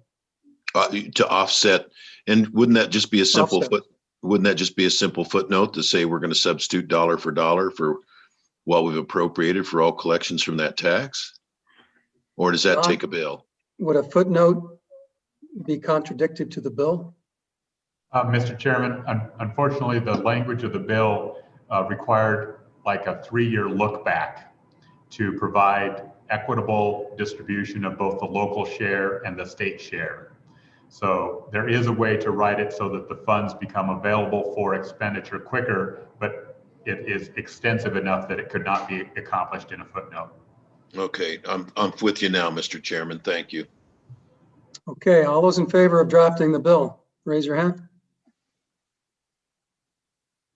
1, 2, 3, 4, 5, 6, 7, 8, 9, 10, 11. That passes. Okay, Don, let's go to the bill, to the budget. Mr. Chairman, I know we're anxious to get through UW, but I don't think we're going to make it. Yeah. Let's finish with tourism. Okay, are we done with tourism, Don? Go ahead. Mr. Chairman, we are done with tourism. We have a couple of cleanup items that we could address in just 2 or 3 minutes. All right, let's do that.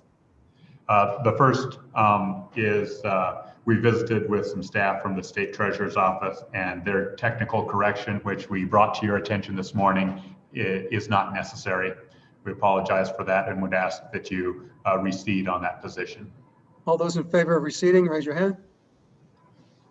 Okay, that passes. Mr. Chairman, one other item came to our attention for public discussion. There's a bunch of little things, but the 2 AWEC positions in the school finance equity litigation have no funds associated with them. The vacancy report was correct, and there are no funds associated with those positions. We've taken the 2 positions, but I believe we articulated there were something around $90,000 available. That is not the case. All of the money has been swept. Mr. Chairman. Go ahead. Mr. Chairman, so if we take those positions, can that biennialize without those positions being there, or is it a waste of time and we ought to just retract out of that? Mr. Chairman, it's entirely up to you. I wouldn't necessarily say it's a waste of time. We can still take the positions. I just wanted to relay that there's no money associated with them.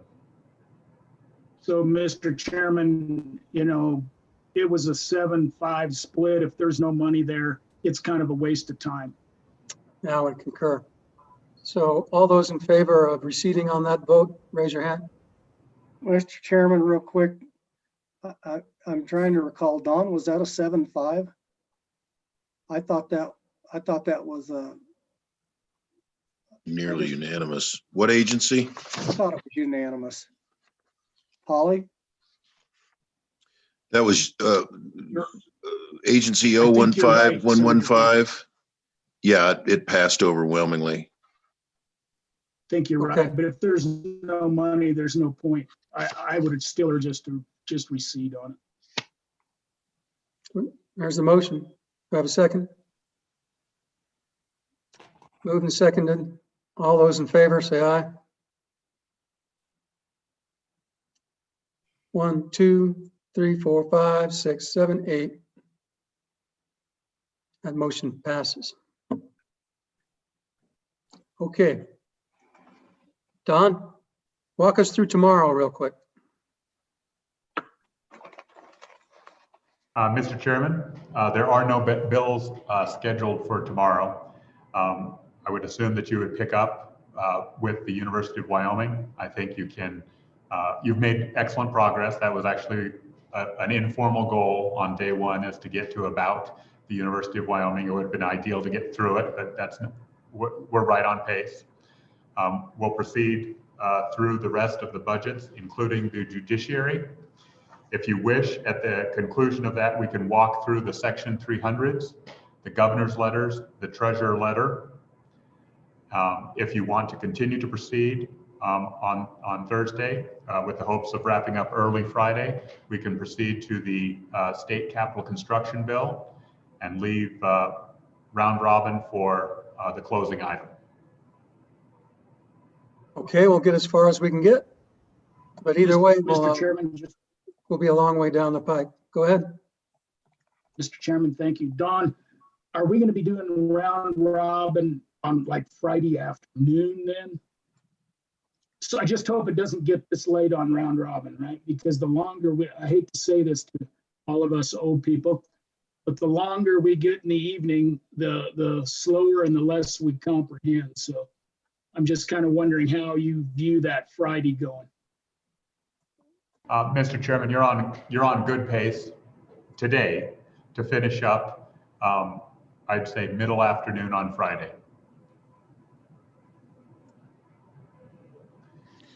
I guess I wouldn't be quite so concerned, Representative Summers, because slower and harder to comprehend is coming up off of a low baseline to begin with anyway, in my case, so.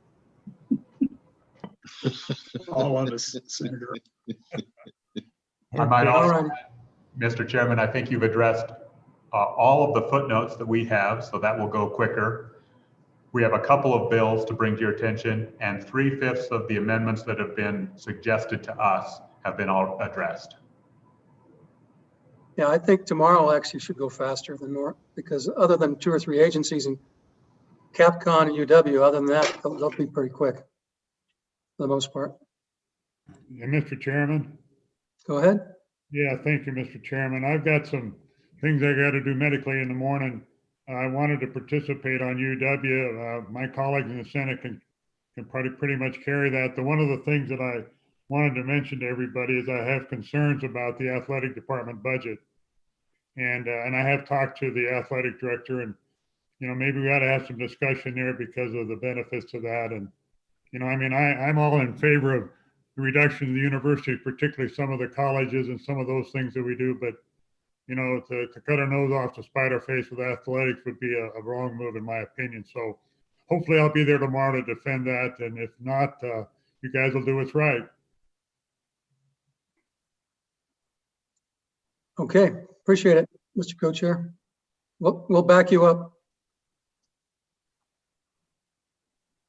All right, with that, we'll stand in recess till 8 o'clock. Thank you, Mr. Chairman. Thanks to the staff as well. Thank you. Thanks, staff.